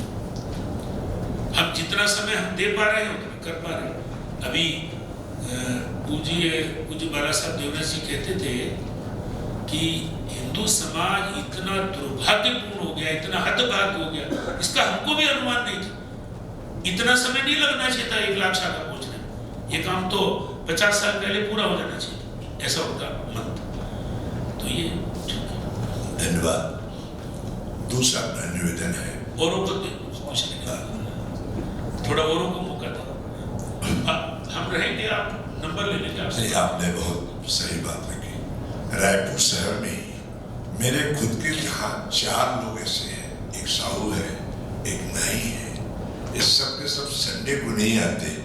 तो मैं पूछता था संडे गए कहाँ आप लोग? तो बोले हम लोग गिरजाघर गए। शासन है यहाँ पर, भाजपा से सपोर्टेड शासन है, सारे अधिकारी भाजपा गवर्नमेंट के साथ है। आप भी ने कहा कि आरएसएस बहुत बड़ा सपोर्ट है भाजपा का, क्यों आंख मूंदे लोग?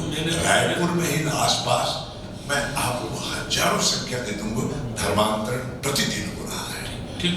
और खासकर गरियाबंद के ट्राइबल बेल्ट में इस्लामिक भी चल रहा है और मैं ये आपको ध्यान रखना चाहता हूँ। हो रहा है। पहले ये खबरें आती भी नहीं थी, आ भी नहीं पाती थी, अब कम से कम आ रही है और परावर्तन भी शुरू हुआ है, घर वापसी। जैसे विज्ञान की खोज है, हमारे भारतवर्ष में बोला गया है कि विज्ञान अध्यात्म से जुड़ा हुआ है, इसलिए भारत में उसका पॉजिटिव यूज होता है। तो ये वाला जो भाव है, ये हम जन जन तक कैसे पहुंचा रहे हैं? भारतीयता में जो विज्ञान हमने खोज किया वो पॉजिटिव, वो अध्यात्म के साथ जुड़ा इसलिए पॉजिटिव है। लेकिन और देशों में विज्ञान है, और देशों में विज्ञान है, हमारे देश में धर्म भी विज्ञान है। हाँ। और विज्ञान आधारित धर्म है। सारी बातें प्रोसेस है। हमको बताने की जरूरत है कि पीपल की पूजा क्यों करनी चाहिए, हमको गिलोय क्यों आवश्यक है, हल्दी क्यों आवश्यक है, केले की पूजा के पीछे का भाव क्या है, वो बताने वाले लोगों की संख्या कम होगी। और इसके लिए संघ की प्रेरणा से एक संगठन चलता है, उसका नाम है विज्ञान भारती। वो काम करती है इसमें, जो वैज्ञानिक शोध है उनको लाने का काम। तो मैं विज्ञान भारती से जुड़ी। हाँ, समझ गए। जी उधर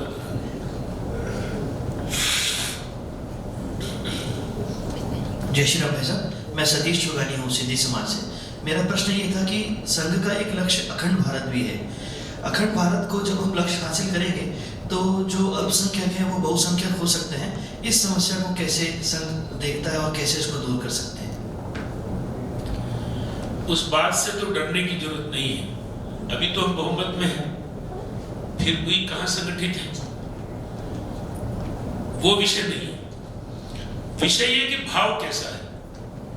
और जहां तक एक होने की बात है, 9 नवंबर 1989 को जर्मनी 2 भागों में बट गया था, वो एक हो गया। राष्ट्र भाव का जागरण यदि होता है तो ये सारी चीजें पीछे रह जाती हैं।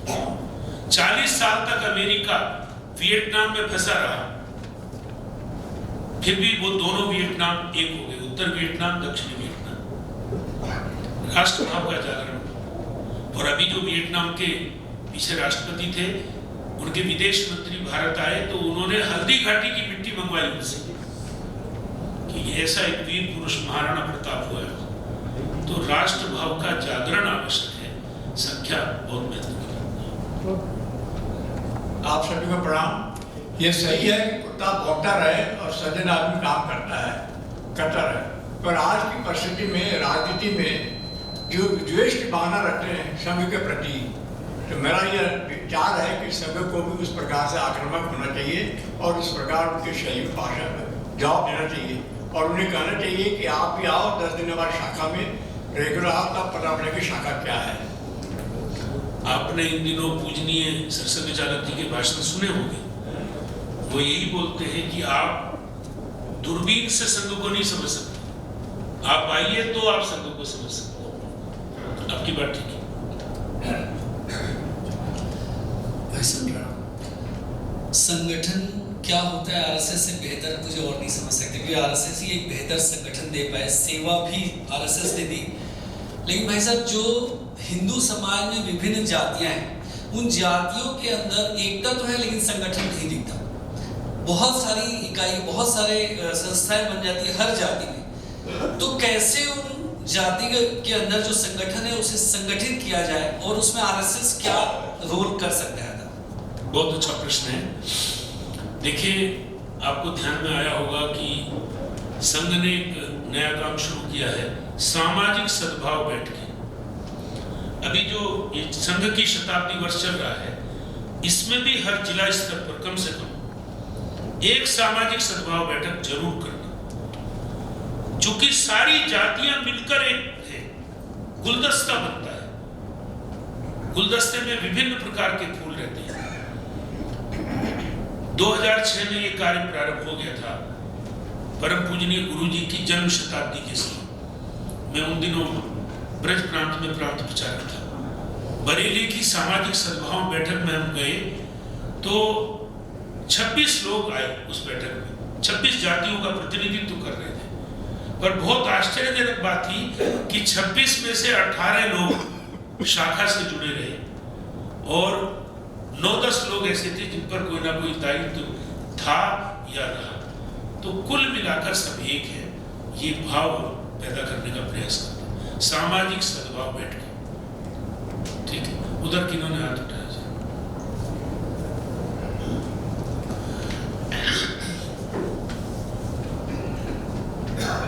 मैं सुनील नायक।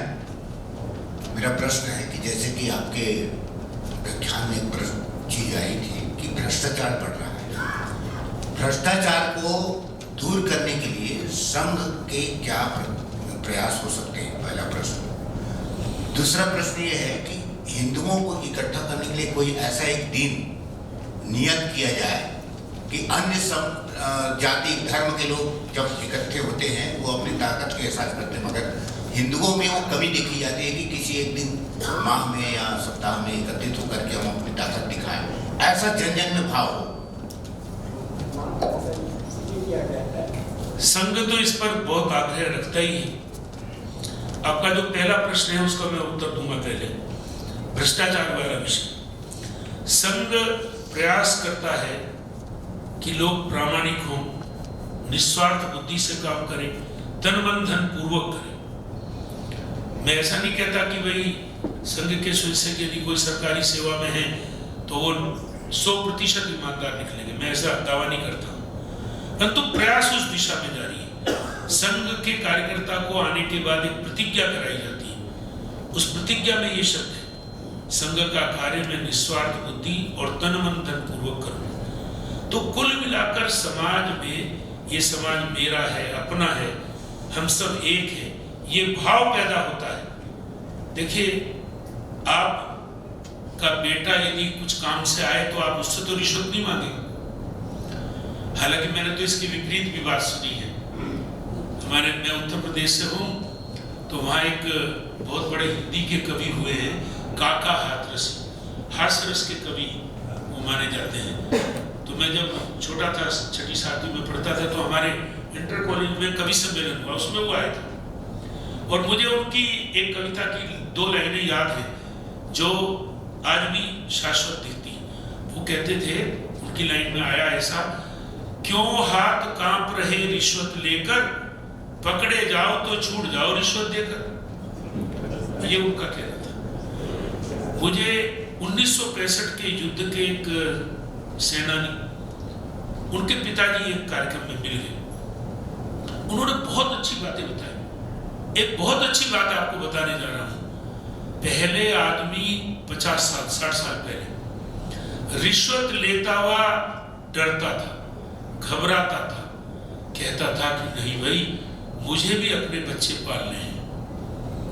आजकल नहीं भाई मुझे भी अपने बच्चे पालने हैं। शब्द वही है, टोन बदलते ही विषय बदल जाता है।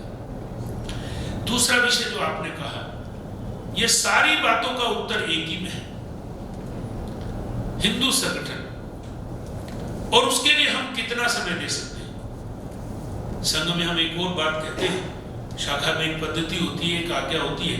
हमारे अखिल भारतीय शारीरिक प्रमुख रहे हैं माननीय सुनील जी, तो उसमें एक आज्ञा होती है संख्या। तो उसमें पीछे का पंक्ति का आदमी निकल कर और अपनी संख्या गिनते हुए आगे बताता है। तो सबसे पहले वो अपनी गिनता है, तुम करो तुम करो तुम करो, भगत सिंह हो, सुखदेव हो, राजगुरु हो। मेरे घर नहीं, मेरे घर नहीं, अपने से शुरू करना पड़ेगा। हम कितना समय देते हैं, हम देंगे तो उसका परिणाम बहुत अच्छा होगा। क्योंकि आज अपेक्षाकृत अनुकूलता बहुत ज्यादा है। मैं तो मेरे परिचय में बताया गया, मैं 50 साल से प्रचारक हूँ। तो 50 साल पहले का ध्यान, कैसी परिस्थिति रहती थी। नागपुर से ही एक कार्यकर्ता हमारे उत्तर प्रदेश में गए, तृतीय सत्संग चालक जी के छोटे भाई पूज्य भावराव देवरस, जिन्होंने अटल जी, नाना जी जैसे कार्यकर्ता खड़े किए। वो एक बार बैठक में बता रहे थे, वो 1935 में लखनऊ पहुंच गए थे बीए करने के बाद। बोले मुझे 3 साल लगे इस बात को समझने में। जब मैं लोगों के पास जाता था, हिंदू संगठन होना चाहिए, तो सब कहते थे जरूर जरूर जरूर जी। 3 दिन बाद वो फला जगह मंदिर में कार्यक्रम है, बैठक है, तो आप जरूर आइए। तो अवश्य आएंगे अवश्य आएंगे अवश्य आएंगे। बोले मुझे 3 साल लगे ये बात समझने में कि जब वो कह रहे हैं अवश्य आएंगे तो बिल्कुल नहीं आएंगे, बिल्कुल नहीं आएंगे।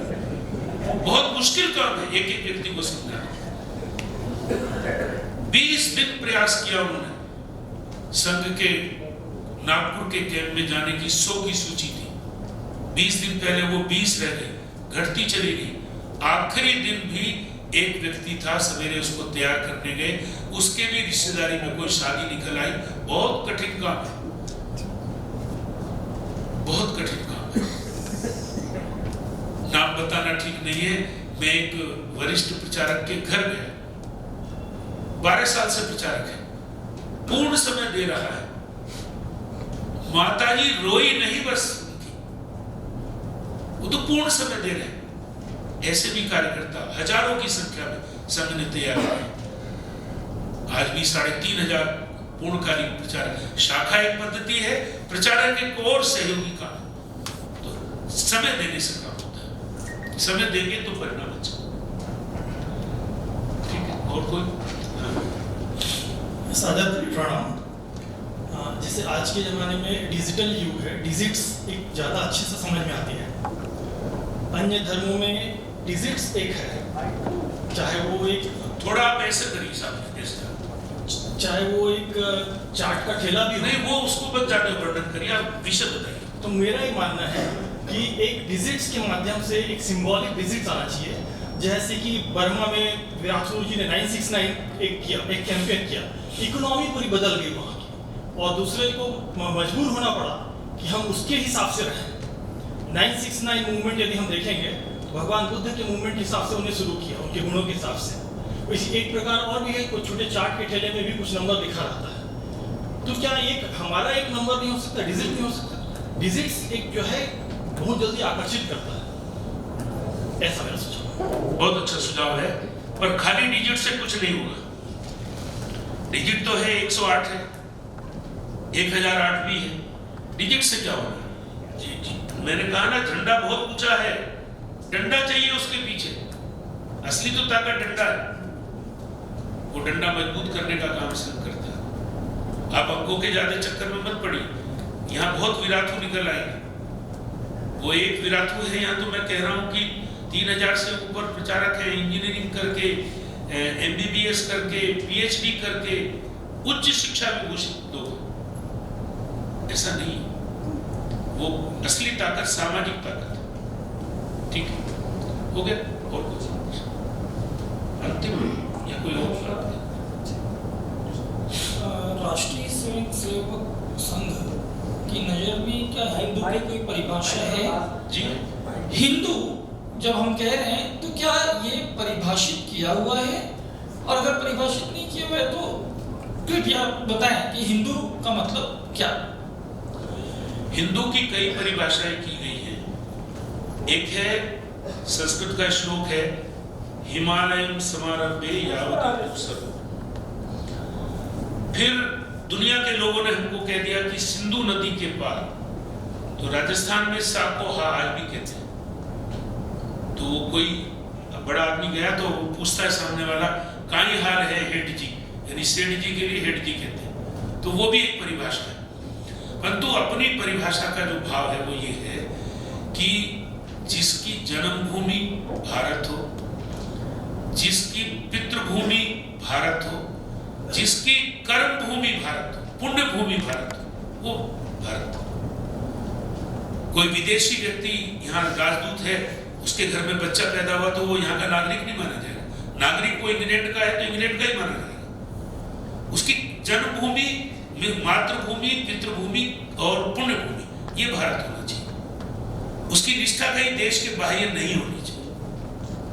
जब आप मुसलमान और ईसाइयों की बात करते हैं तो उनके बारे में अपना सॉल्यूशन यही है, राष्ट्रभक्ति का भाव इतना ऊंचा हो कि उनको फिर काशी मथुरा ऐसे ही लगे जैसे मक्का और मदीना। ठीक है। जय श्री राम। भाई साहब, किशोर महानंद। देश के अंदर समाज के बीच में बहुत तेजी से धर्म परिवर्तन हो रहा है और भाई को भाई के खिलाफ खड़ा कर रहा है और खून की तरह पूरे समाज के अंदर में ऐसा कोई वर्ग नहीं है जो इसकी गिरफ्त में नहीं है। इसके पीछे हम क्या कर सकते हैं?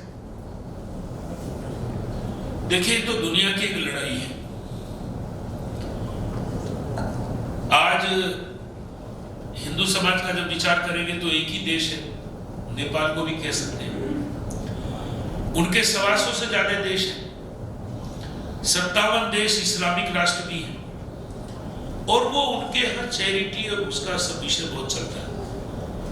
लाखों, पिछली बार का आंकड़ा आया था कि 1,26,000 करोड़ रुपए भारत में आता है उनका साल में एक बार।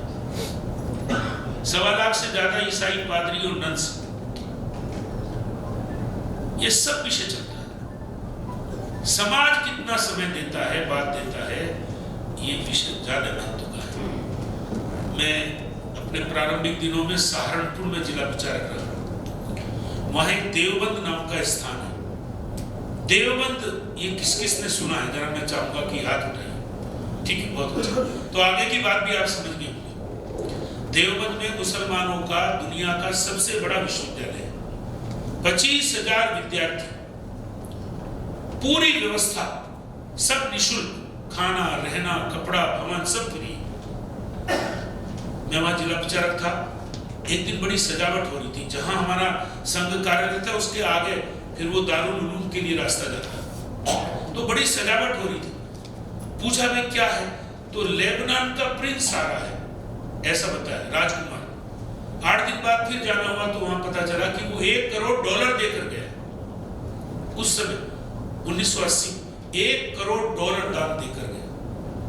समाज ऐसे नहीं खड़ा होता, हमें ऐसे लोग खड़े कर रहे हैं, हो रहे हैं धीरे धीरे। राम जन्मभूमि के बारे में तो कोई कल्पना नहीं कर सकता था। 500 करोड़ से शुरू होकर 3,000 करोड़ रुपए इकट्ठा, और कितना बड़ा योगदान था। मैंने 2 लोगों के ऐसे दर्शन किए हैं। ऋषिकेश में एक दिन एक आश्रम में जाना हुआ। एक सन्यासी आए, शंकर दास जी महाराज। वो नीलकंठ की पहाड़ियों में रहते थे, झोपड़ी बनाकर। 1 करोड़ रुपए दान दिया। अपना चेक लेकर आए तो बैंक में हड़कंप मच गया, खाता तलाशा गया तो और उतना ही पैसा ज्यादा और भी था। तमिलनाडु की एक महिला 1990 की कार सेवा में आई, हिंदी नहीं जानती थी, पेट भूख लगा तो हाथ पर पेट पर इशारा करना, राम जन्मभूमि, माँ अम्मा ऐसा कुछ जानती थी। यहां से लौट कर गई, 5 रुपए रोज जोड़े 1990 की कार सेवा के बाद, 5 रुपए रोज। 30 अक्टूबर की कार सेवा थी, मानो दिसंबर में भी घर पहुंची होगी। उसके बाद से लगातार तो पूरा पैसा अयोध्या भेज दिया उन्होंने। ऐसे लोग खड़े करने पड़े। जोधपुर की एक माता, उनका मन का संकल्प था कि मैं पूरे गहने राम जन्मभूमि के लिए दूंगा। इसी बीच में बीमार हो गई, डेथ हो गई। मृत्यु से पहले अपने बेटों को बुलाकर कहा कि मेरा शव तब उठे जब ये पूरे मेरे गहनों का पैसा विष्णु दुर्गत के खाते में जमा हो जाए। ऐसे लोग खड़े किए, नहीं थे पहले कभी। बड़ी मात्रा में, संख्या अभी कम है, बड़ी मात्रा में लोग खड़े करने पड़ेंगे। अंतिम प्रश्न है किसी का? आप सभी को प्रणाम। संघ के कार्यों को तो मैं शत नमन करता हूँ, लेकिन एक बात की मन की जिज्ञासा है कि मैं ऐसा महसूस करता हूँ कि पिछले कुछ सालों से हिंदुत्व या हिंदू के प्रति लोगों का जागरण तो बहुत हुआ है, लेकिन कहीं ना कहीं समाज में थोड़ा सा अभी भी बिखराव मैं महसूस करता हूँ। हो सकता है मेरे ज्ञान की कमी हो। तो धरातल पे संघ के द्वारा जो कार्य, इस बात को जैसे मजबूत में लिया जाए, संघ को आने वाले और हम मजबूत करें, तो धरातल पे ऐसे क्या भूमिका या योजना? बहुत अच्छा। देखिए, संघ को जैसे कहते हैं ना कि निकट जाने से ही समझ में आता है। इस बार पहला कार्यक्रम था गणवेश के बड़े बड़े कार्यक्रम। 25 लाख लोग आए देश के सारे कोने कोने से, अलग अलग जगह पर कार्यक्रम थे। भारत की नियमित सेनाओं की संख्या 18 लाख है, यानी उससे भी ज्यादा लोग संघ के कार्यक्रमों में आए, गणवेश पहनकर आए। इसी से जुड़ी हुई एक खबर बताता हूं। कश्मीर घाटी में 10 जिले हैं, हिंदू नाम मात्र का रह गया है। 8 जिलों में 35 वर्षों के बाद गणवेश के कार्यक्रम। 35 वर्षों से तो स्थिति आप समझ ही सकते हैं 1990 में क्या स्थिति बनी। दूसरा उदाहरण, जनसंपर्क। 12 करोड़ से ज्यादा परिवारों तक संघ के कार्यकर्ता गए, साहित्य लेकर गए, भारत माता का चित्र लेकर गए। 12 करोड़ को यदि आप औसत से गुना करेंगे, 5 से 8 से जो भी है, तो इतनी बड़ी आबादी तक अपने कार्यकर्ता गए। तीसरा विषय, जगह जगह हिंदू सम्मेलन हुए, यहां भी हुए। 80,000 हिंदू सम्मेलन होंगे, ऐसा जबलपुर की बैठक में आने वाले प्रांत प्रचारकों ने बताया। एवरेज क्या रहेगा? 1,000 ऐसा माना, कहीं कम भी रहे होंगे। मेरा प्रवास हुआ अभी इंदौर के आसपास, एवरेज 5,000 आ रहा है, यानी 5,000 से ज्यादा। पूरे देश का यदि एवरेज गिनेंगे, 80,000 हिंदू सम्मेलन में यदि 1,000 लोग भी रहे हर सम्मेलन में, औसत 8 करोड़ हिंदू समाज इकट्ठा होता है। कोई कम बात नहीं है, ये वर्ल्ड रिकॉर्ड है। कुल मिलाकर कार्यवृद्धि की ओर है, बस आपके थोड़ा समय के दान की जरा ज्यादा आवश्यकता है। अभी वंदे मातरम का गान होगा, उसके पश्चात सभी से आग्रह है कि नीचे अल्पाहार की व्यवस्था है, सभी से आग्रह है कि अल्पाहार ग्रहण करें।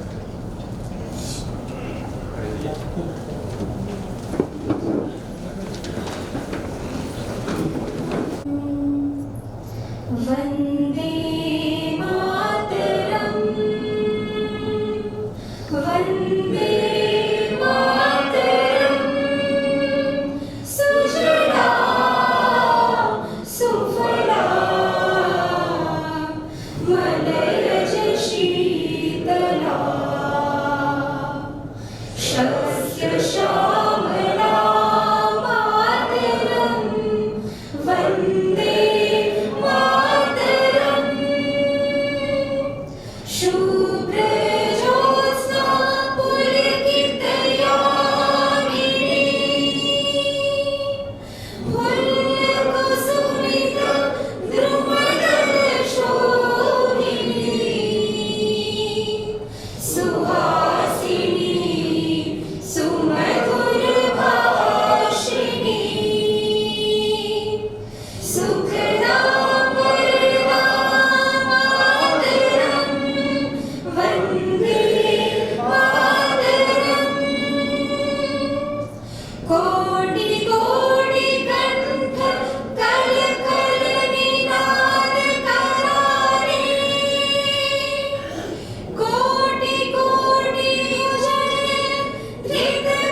वन्दे मातरम्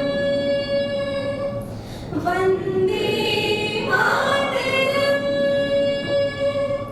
वन्दे मातरम्। भारत माता की जय।